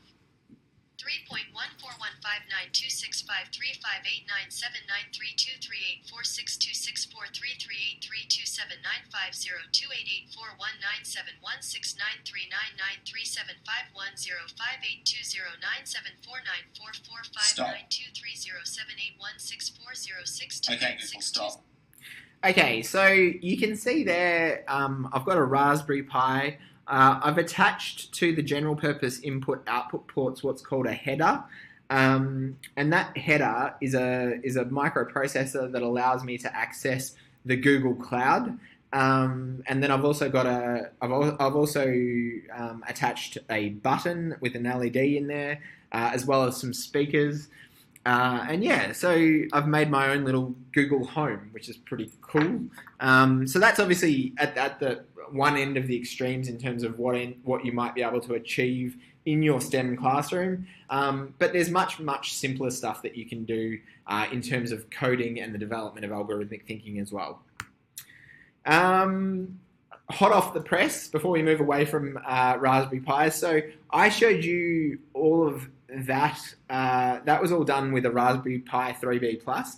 There's the Raspberry Pi Foundation towards the end of last year released this, which is a Raspberry Pi 4. It has 2 micro HDMI ports, so you can have 2 displays, both supporting 4K video and images. It also has a USB-C power supply.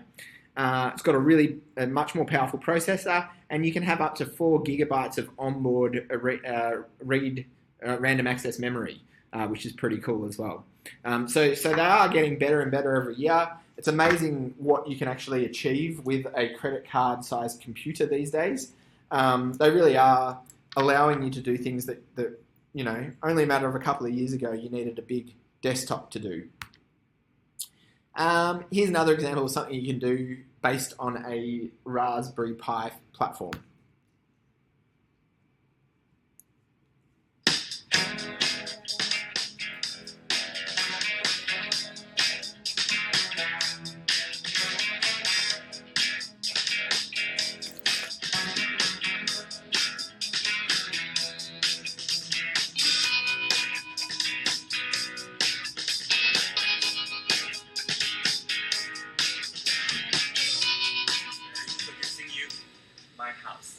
Max and Ethan's house. This is interactive gesture recognition. Can activate functional items such as lights, fan, shutters, and also TV. So now I will demonstrate you how to do that. Now I will turn on the amp. And why? Maybe it's a little hot. I want to turn on the fan. Faster speed.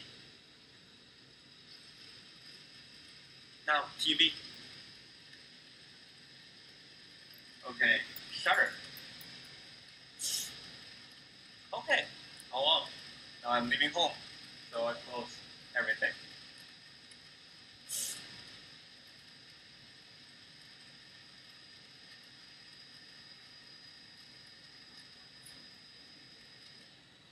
Thank you. Okay, so you can see with that video how we are able to sort of model the sort of future that we may live in the era of Industry 4.0. That was some really good examples of the Internet of Things and how we can control those using a single board computer.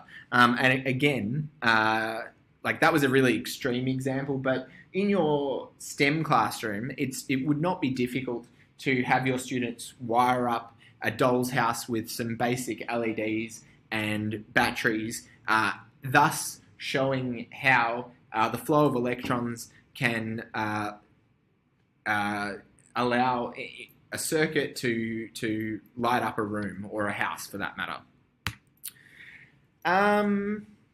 So why Raspberry Pi? They're cheap, allowing for equitable sort of use of technology. It's a bare bones approach that allows learners to actually see what the various components do and they work within the system. Easy connection of sensors means many mathematical applications. Raspbian is open source, and all of the software it comes free with is too. So any Linux-based operating systems are normally open source. So on them, Raspbian contains Scratch. You can get Scratch actually these days, Scratch 3.0 on any browser, whether it be on an iPad or another kind of tablet or on your computer. I would highly recommend having a play with Scratch 3.0 because that's a really nice way into the use of block-based or visual coding methods. It comes with Python editors, Minecraft, Sonic Pi, which is a program that allows for you to code music, LibreOffice, which is an office suite much like Microsoft Office, except that it's open source.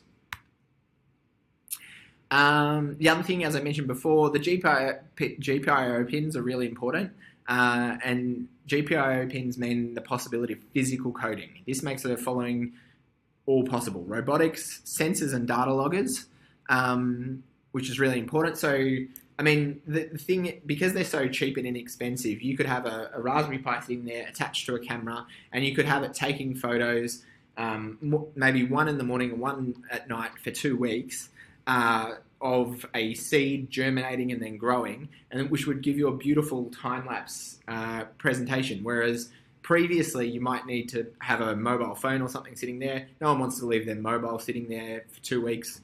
Obviously, you've got to use it. So, we can use Raspberry Pis for that kind of thing. There are the artificial intelligence applications, and the use of the Google Cloud, like I did, was one example of that. You can also get more younger, student-friendly versions. Okay, so the third principle is invest in professional learning, not just apps and techno gadgets. So here's a quote from 2005 from Nice. For technology to become an integral component or tool for learning, science and mathematics pre-service teachers must also develop an overarching conception of their subject matter with respect to technology and what it means to teach with technology, or technological pedagogical content knowledge, otherwise known as TPAC. This is just reinforcing what I was saying before, that if you are going to utilize technology, you need to have done some professional learning, which is exactly what we're doing at the moment, in terms of how best to use technology, digital technologies in your STEM or science or maths classrooms. The O is offset procedural fluency with deeper conceptually driven learning. So, I mean, we've already made this a fairly strong emphasis. I want to move us away from procedural fluency when we're using technology and more towards conceptually driven learning.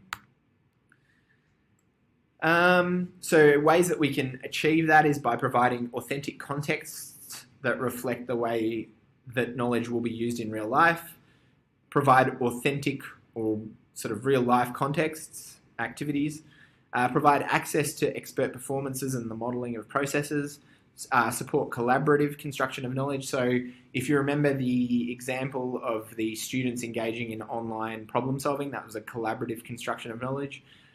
Promote reflection to enable abstractions to be formed. So having students, giving them the opportunity, maybe towards the end of a lesson to say, hey, how did we use technology today? How did we move from the concrete to the abstract to the digital technology-based representations today? And what does that actually mean? Promote articulation to enable tacit knowledge to be made explicit. So don't just have students kind of work through this stuff. Actually get them using the technical domain-specific language in all of the STEM areas to describe their understanding of exactly what's happening. Provide coaching by the teacher at critical times and scaffolding and fading of teacher support. And finally, provide for authentic integrated assessment of learning within the tasks. Moving on now, as I said, the big focus area in terms of those STEM literacies that I'm going to focus on in this talk is algorithmic thinking. The reason is because it's a fairly new area of the curriculum. It sits within both the technologies curriculum area and the mathematics curriculum. And this is a fairly simple definition of what it actually is. So with its origins in mathematics, algorithmic thinking refers to logical sequence processes that together create a desired outcome. Algorithmic thinking in relation to technologies has developed concurrently with computer programming and the microprocessor. At its simplest level, algorithmic thinking can be seen as 2 + 2 = 4. This, on the other hand, is probably algorithmic thinking at its most sophisticated.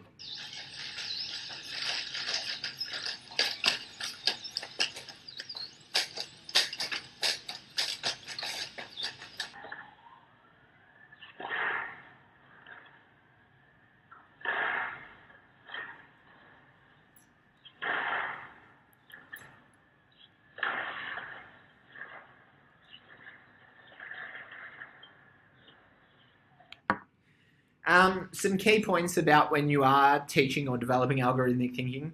Focus on helping students to develop their algorithmic or logical thinking. It's not the same as having students memorize algorithms. So a lot of you will be familiar with the term algorithm when you're thinking about how we teach addition or multiplication in vertical algorithms and all that kind of thing. That's not what we're talking about here. We're talking about students developing their own algorithms to help them solve problems.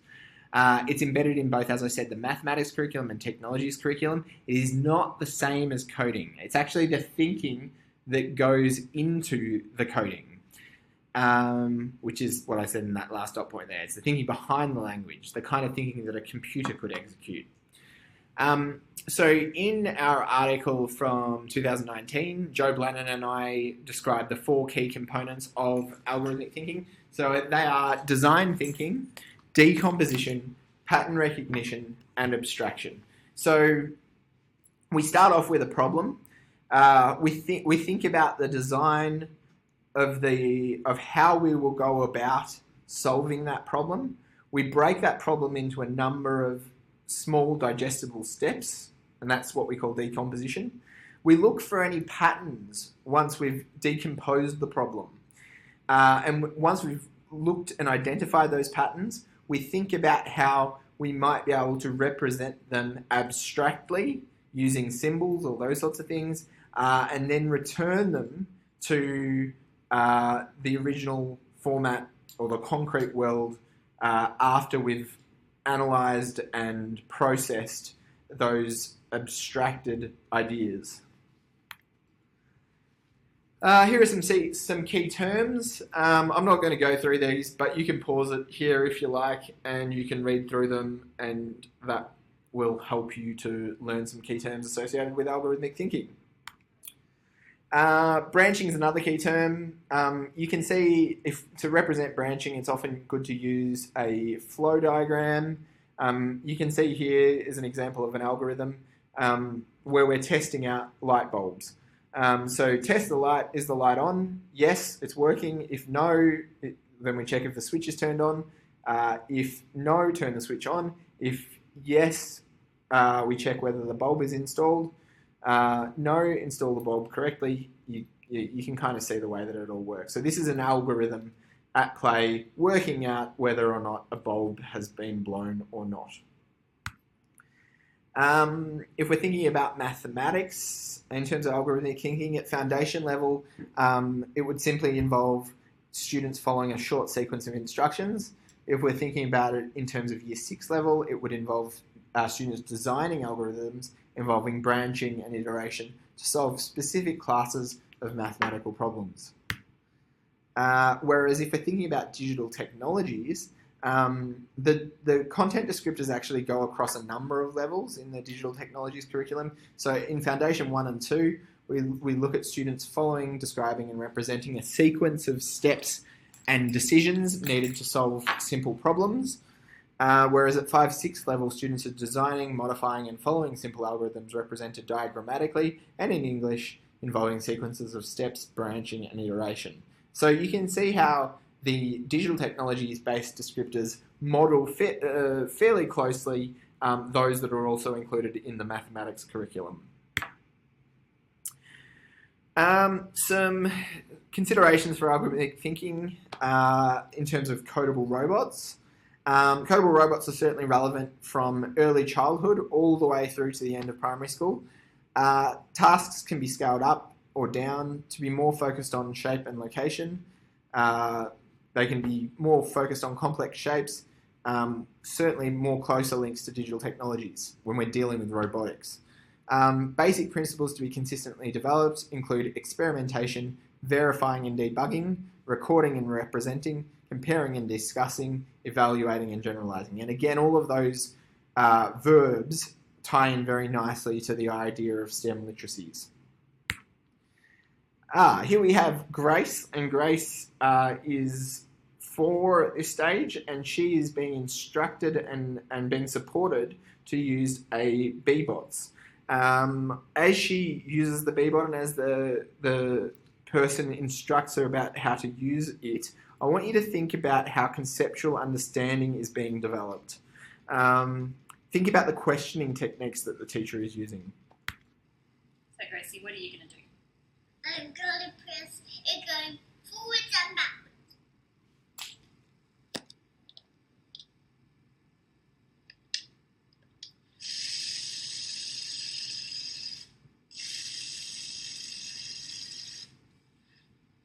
Okay, and what are you going to do next? Now I'm going to make it go straight and then turn right. Okay, how would you do that? So we turn through the straight button and then do the right button. The left button. Now go.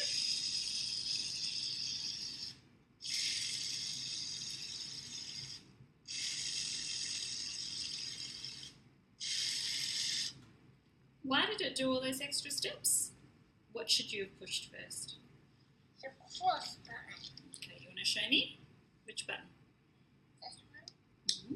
Now what would you like it to do?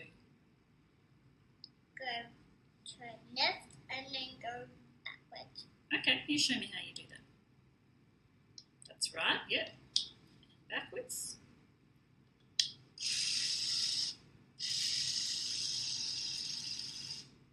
Very nice. What would you like it to do now? I would like it to do zigzags. You show me.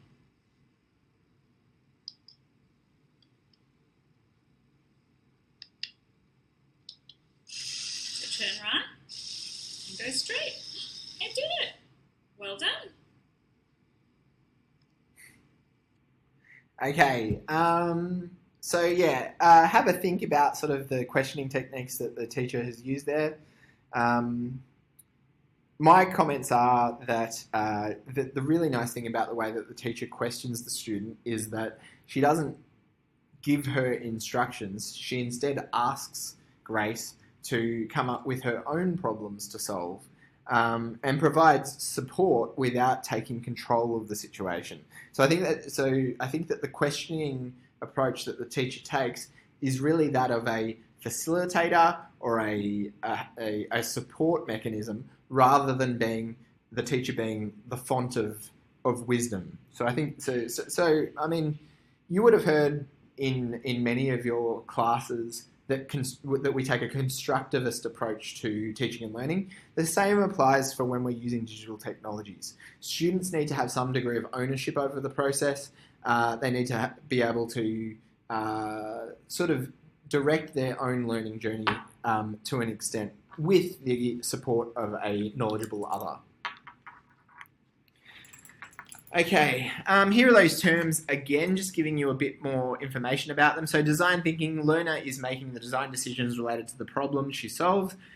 Decomposition, learner decomposes problem by identifying desired outcome and then deciding on required steps to achieve outcome. Pattern recognition, so Grace, the learner, understands that when the cross button is not pressed, additional instructions are added onto the sequence rather than the sequence starting anew. And abstraction. Learner understands that the symbols pressed on the bot each represent a different instruction and that she can control the bot's movement by pressing buttons in different sequences. So we can see those are the 4 facets of algorithmic thinking, and through going through that process, Grace has ticked off each of those characteristics of algorithmic thinking. Recently, I was in Beijing, and I was observing some teaching of digital technologies there, and what you can see recorded here in these images is tiles that are used that are put in a certain order to give a robot instructions about how it might occur. We actually have similar robots to that here at the University of Melbourne. And again, I'll have a chat to Jen and Christina about how we might give you some access to some of those to have a play with. So this is actually my daughter Lila, and she's using a very similar type of robot where you put a series of tiles in a sequence together, and that then gives instructions to a robot about how to move. Why does he need to turn, Lila? To get to the right spot. Okay.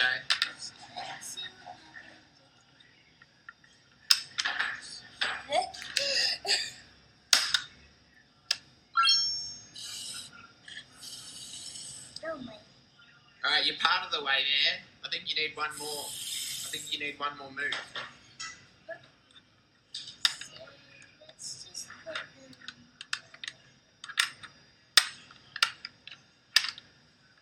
Oh my god.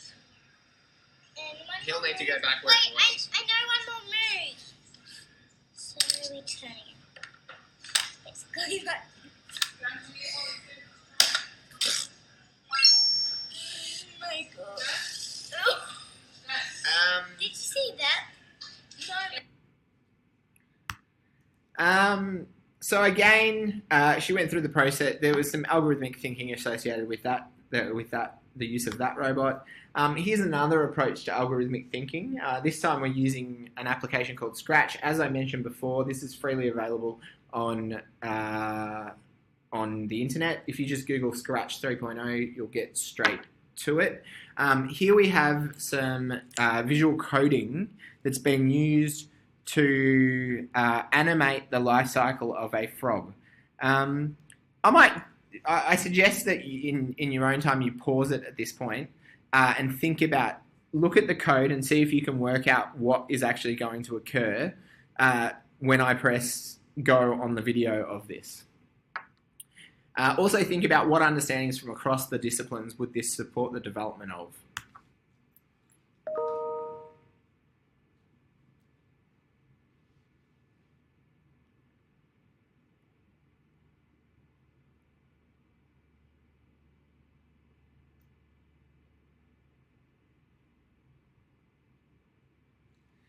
Okay, so you can see that first of all, the sprite, which is what we call the little character which represents the different stages of the life cycle, switches costume to an egg. We then put the pen down, wait 4 seconds, point in a 90-degree direction, move 300 steps forwards, which is kind of to the end of the pond. Costume is then changed to a tadpole.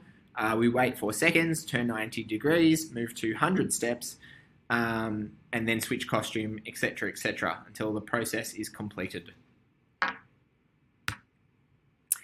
So if you're thinking about the block-based coding in terms of algorithmic thinking, learners must engage in design thinking as they consider how best to develop a solution to their problem, how best to represent the life cycle of a frog.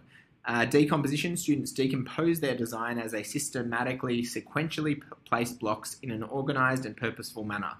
Pattern recognition, learners recognise that aspects of their code are repeated patterns with some minor but important changes being made.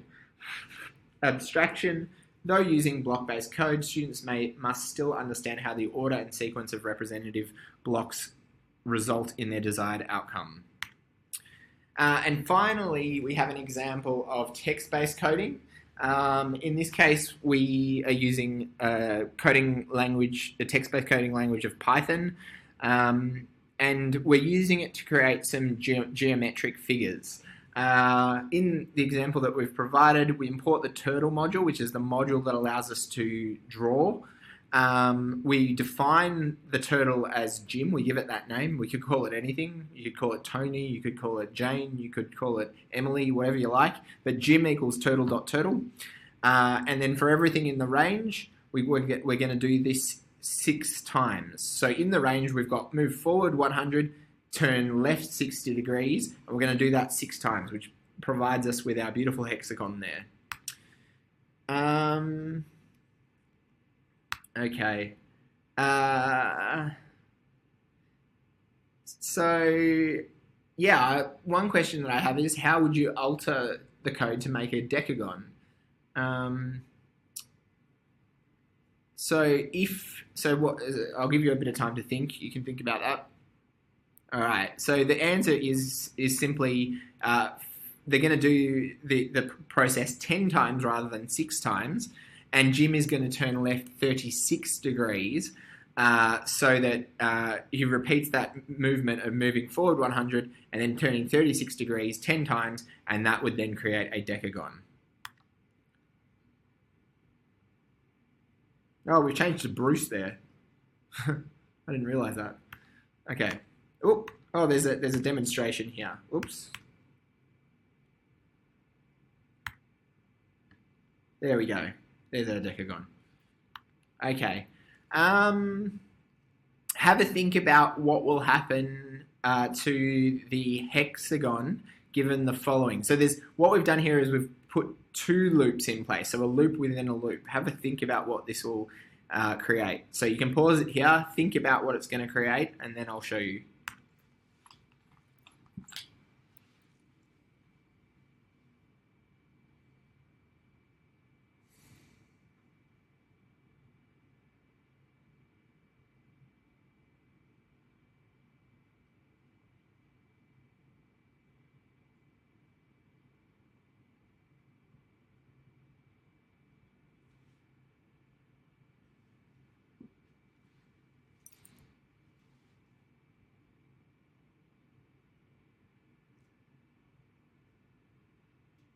Okay, is that what you imagined would happen? If so, well done. Give yourself a pat on the shoulder.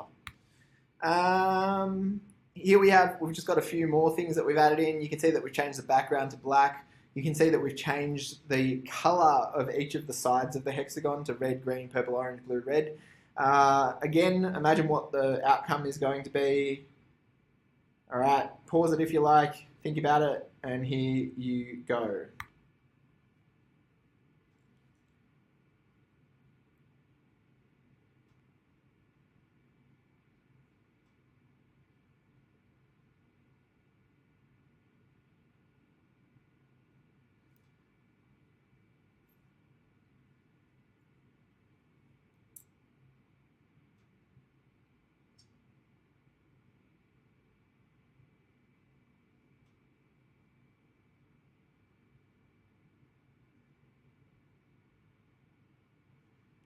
Okay, is that what you imagined? If so, well done.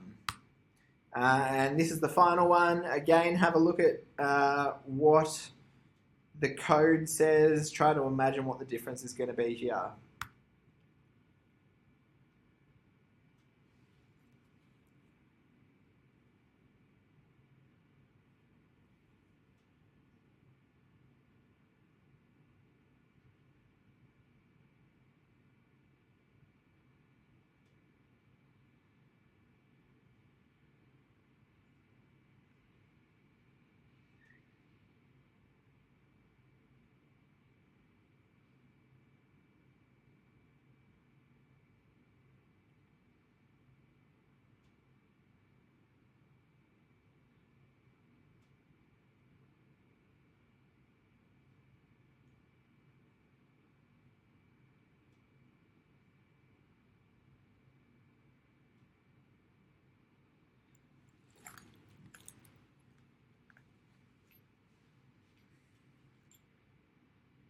Okay, as you can see, all of that extra code that's after Jim.write, open bracket 10, close bracket, all of that code, all it does is simply put a circle around the geometric pattern that we've already created. All right, so just evaluating the algorithmic thinking that students would create if they did something like that with Python. So design thinking, learners must engage in design thinking as they consider how best to develop a solution to their problem, how best to represent a geometric design. Decomposition, students decompose their design as they systematically, sequentially record their text-based code. Pattern recognition, learners recognize that aspects of their code are repeated patterns and as a result use loops and iterations. Abstraction, through using test-based code, learners must make the biggest jump between the concrete outcome of the geometric pattern that they create and the abstract text that they use to perform the operations. So other areas of the curriculum that tied into, clearly you can see at a year 5, 6 level, there's elements of geometry that are developed through going through that process.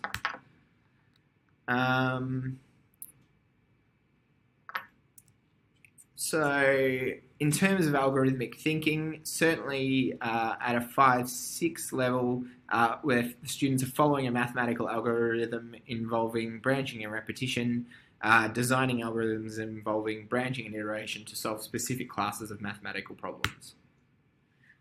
Okay, moving on to the final vowel sound in our principles, using interactive devices interactively. All right, so I've got an image here, and actually, what I would argue is that this is quite a nice representation of conceptual mathematics. So they're using tens frames nicely. They're representing 10, 20, 30, 40, 50 using tens frames. That's wonderful. But the unfortunate thing is this. Look at where this is all being displayed. Yes, the interactive whiteboard in this class is being used as a glorified pinboard. So clearly, if you do have access to an interactive whiteboard, it's better if we don't use it for display purposes and that we're actually using it as a way of developing students' understanding and developing conceptual understanding through the use of this really good example of technology. So interactive whiteboards. Here's some research that we have. Zeffenbergen and Lerman raised questions about how these tools are utilised within the classroom. In Australian schools, these devices were quickly embraced. We bought a lot of them in Australian schools, however, it was often without significant pedagogical change. So Zeffenbergen and Lerman point to teachers' reliance on pre-prepared packages and lessons for the interactive whiteboard and the adherence to these lessons limiting teachers' adaptation to their students' particular learning needs. They suggest that the seductive quality of the device can capture students' attention in the very short term, but over the long term it does not lead to improved student learning. So that was 2007. You'd be wondering whether in the years since things have changed, and unfortunately not. So Sheffield wrote a report in 2015 again around the use of interactive whiteboards, which still reports a reluctance of primary and elementary school teachers to move beyond the unidirectional use of an interactive whiteboard as purely a data projector. Little is made of their interactivity, arguably the IWB's most potentially transformative capability. So the question then becomes, what does interactivity look like? So I want you to watch the following videos. Think about what the technology is offering us here. So this is an iPad app that I quite like. It's called 100s Board. Is there anything that we can do that we would not be able to achieve without the use of technology? Are there other factors that enhance how effective the tool is? We're going to count by twos. I just counted by tens. Very nice. To 100, and it's kind of like a bummer's pattern. All of the other teams aren't that special because we can make these kinds of patterns with those colours from bombers. Why is it a bomber's pattern? Because bombers is red and black. Oh, is that going to be the pattern? All right, yeah. I need to be able to see. All right, off you go. 2, 4, 6, 8, 10, 12, 14,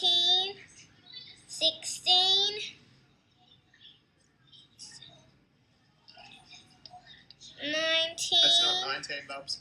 Oh, but we're gonna have to start again now. No, keep going. You're alright. Keep going. Keep going. We're just gonna 20. 20. Good. What's the next one? Okay. 22, 24, 26, 20.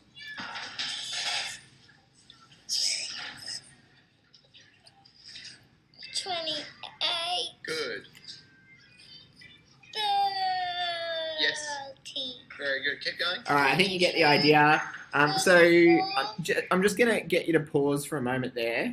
And again, think about what's the technology offering? Is there anything that we can do that we would not be able to achieve without the technology? And are there other factors that enhance how effective the tool is? Moving on. Same questions again. This time, Lila is working from 101 to 200. So we're counting to 200. Okay, from what? What are you starting at? 101. Oh, very nice. 101, 102, 103, 104, 105, 106, 107. All right, moving on. Now we're thinking about, many of you would not know that last year the Book Week book was Alpacas with Maracas. So all across Australia, teachers and students were reading this book. We're going to use this as a way of contextualizing the use, the counting of numbers and the development of multiplicative thinking. Alpacas with Maracas by Matt Cosgrove. This guy is called Macca. He's an alpaca.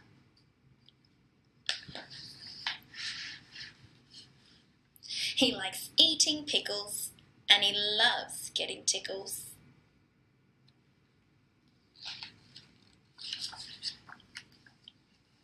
That guy is called Al.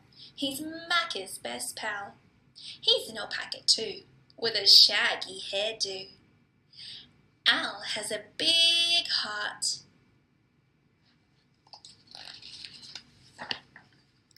But isn't that smart? Geronimo! Oh, oh, oh, oh.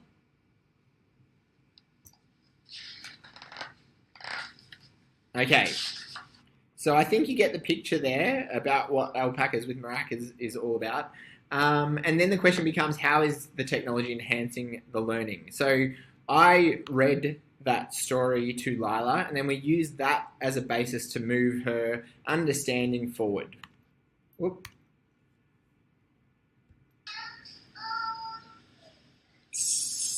74.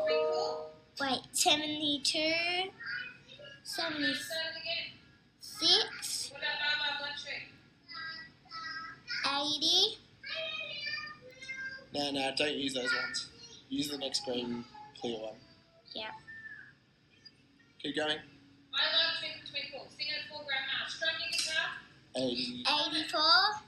Ready? Twinkle Twinkle. 88.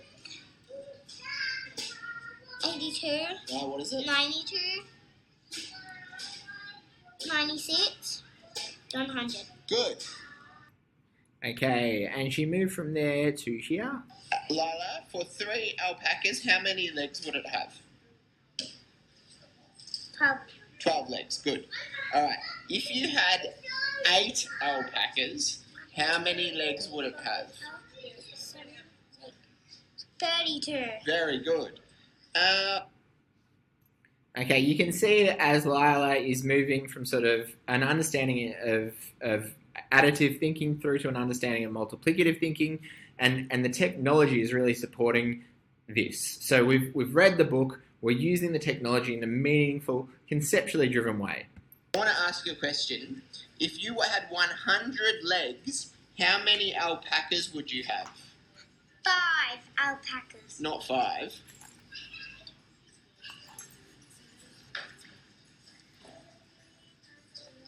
Daddy, I want something to count. 25 alpacas. Good. How do you know?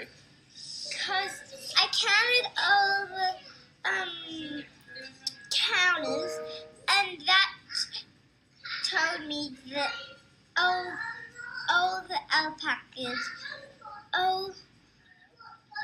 Well, I can't explain it, so for now, I'm just gonna say that I counted all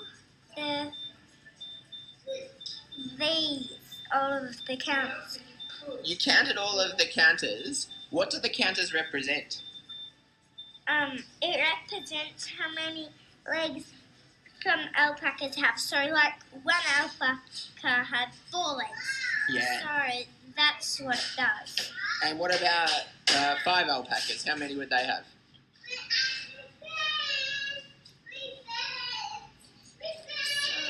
5. No. 5 alpacas wouldn't have 5 legs. I forgot. So, 4, 8, 12, 16, 20. 1, 2, 3, 4, 5. How many legs? 20. Yeah, good. Okay, so we can also think about those activities in terms of development of algorithmic thinking. So the learner makes design decisions related to the problem she solves. In terms of decomposition, problems have been broken into many constituent parts in order to solve the greater problems.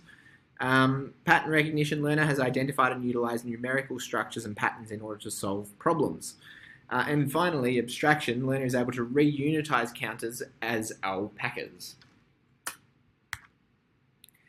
So in summary, cultural change is really key in schools to move away from can't to can. When integrating digital technologies, think about how you will develop all 4 of the proficiencies. So we want to move away from this idea that technology is really good for fluency. We want it to be really developing understanding, problem solving and reasoning. Do the students have opportunities for critical and higher order thinking? So yeah, thinking carefully about the sorts of arguments that the students will be able to generate as a result of their work with technology, how they will be able to provide evidence, what the quality of that evidence will be. All of these sorts of decisions need to be thought about. All decisions taken when integrating technologies in primary mathematics should be carefully examined. Don't just give them a bunch of games without thinking about it. Think about what the purpose is. High quality professional learning is key to improvement in this area. A primary teacher or leader should be able to easily answer, citing a range of evidence, why they have chosen to utilise technology in the manner that they have chosen. Here are the references that are contained within the article that is that I sort of based that bit of the talk on. And so just some big ideas for starting collaborative integrated STEM. Leaders within schools should lead this work and provide both passion and inspiration. Principals need to support them to gain further professional learning in the area. A driving narrative based on the curriculum that genuinely allows for STEM is required for each sequence. Plan for non-tenuous or synergistic links between disciplines and within disciplines. A team of committed teachers prepared to work and learn over the long term is necessary. Foster a culture of continual professional learning and risk-taking in STEM. Focus on student STEM learning through formative assessment. And that's me coming to an end. Always happy to converse about integrated STEM, the use of technology, any of the things that I've spoken about. You can email me at duncan.simons@unimail.edu.au and you can also add me to your Twitter feed. I use Twitter a lot to follow a lot of academics and things like that. So I'm at DCSYMONS. So please don't hesitate. Feel free to email me. I'm more than happy to talk about any of these things. Thank you very much for listening. And I hope to see you around in the Graduate School of Education sooner rather than later. Bye-bye.